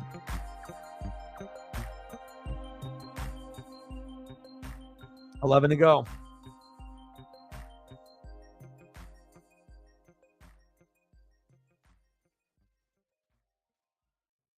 And then we got the Utah Hockey Club and the Kraken still going at it. Hopefully they can find a way to win. Get a dub for Grew. That'd be really big for his confidence, to only give up 2 and then you win and you feel good. You feel like the old Grew. That's what he fucking needs, baby. What a goal. There it is. You talk about it and then it happens. Just like that. Boom. Shakalaka. Goal in net. 3-2 Kraken. Try to take that one away. That was pretty. Holy cow. Not JT.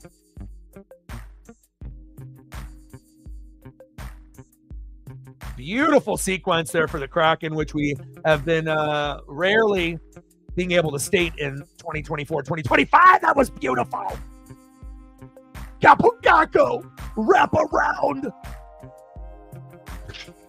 Kako. And then we got Coco. But that's at Coachella. We had to send him down for Grew. Coco. But Capo Kako. That was nice. 3-2 Kraken. Now they have the Uncle Mo. I mean, especially if you already had a goal taken away, you're feeling yourself at that point. You got to capitalize. Shit, we may not be done. We might be able to get another one. Especially if they have to go empty net. Keep it going. Oh, shit. 7 to go. Enfinger to second. Holy cow. Enfinger. Oh, my. He's feeling it, man. I mean, it took a while, for him to get into the top 5, but progressively, yeah, he's close.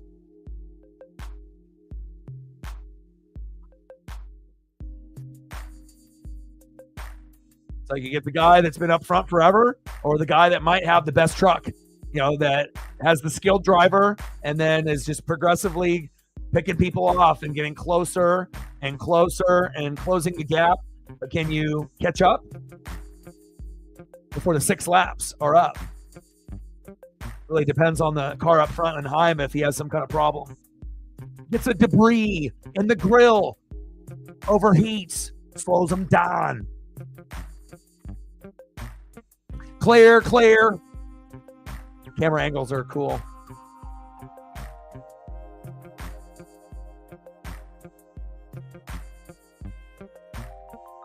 They look really cool on TV too. It kind of reminds me of like Legos or Hot Wheels. It's such an awkward thing to see a fucking truck on a track that is meant for, cars. And they make it look cool, man. 4 to go. Hi, Manfinger, Gray, Majeski, Grayson, top 5. Lane Riggs, Raja Caruth, Hendrick Motorsports. You're in 7th. That's the highest you've been. Crafton, Smith, and Haley round out your top 10. Aaron on the outside, looking in. Oh, where are my guys at? Man, both of them are struggling. Oh, Hemrick to 14th. Well, let's go. Try to get to the top 10. You probably won't, but maybe you will. And where is Frankie Muniz? 24th. That's a lot better than 30th.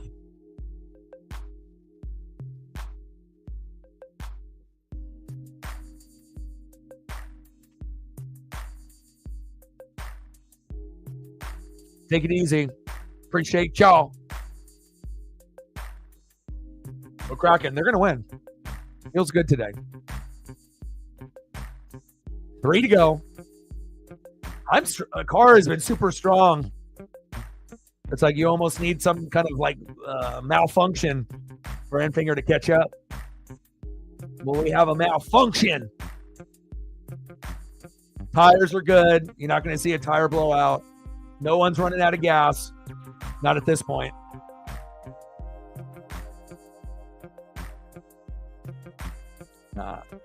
Heim's driving has been superb. 2 to go. Like Heim's, race to lose. Like you've been dominant. Like all you do is just drive the lanes and, it's yours. It's yours. But Enfinger getting second is big because he kind of came out of nowhere. If like you're not in the top 10, for pretty much the whole race, and all of a sudden there's like 20 laps left and you're in 3rd, and then you can get into 2nd, like it's a hell of a day, to be in like 10th to 20th, and then all of a sudden make your way towards the front at the very end. Last lap.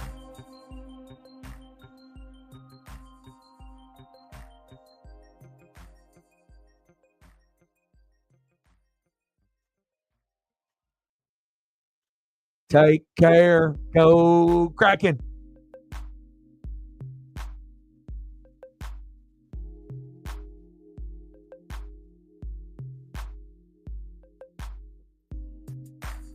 Oh, baby. Corey Heim. Grant Enfinger. Tanner Gray. With Heim. Can't catch him.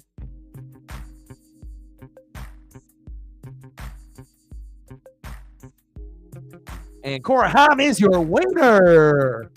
Wow. Second place finish is awesome. Enfinger.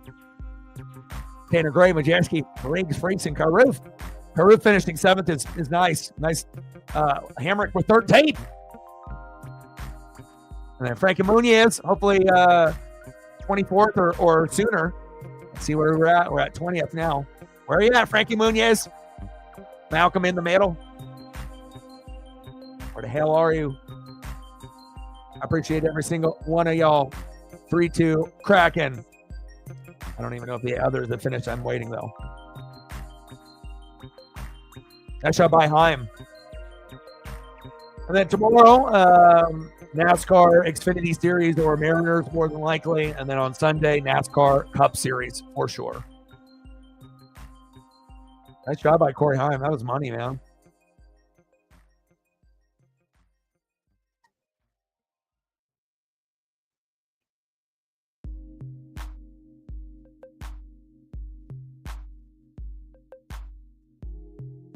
Love you guys, and I appreciate you guys very, very much. Corey Heim, the winner in Victory Lane at the NASCAR Craftsman's Truck Series Ecosave 200 in Las Vegas.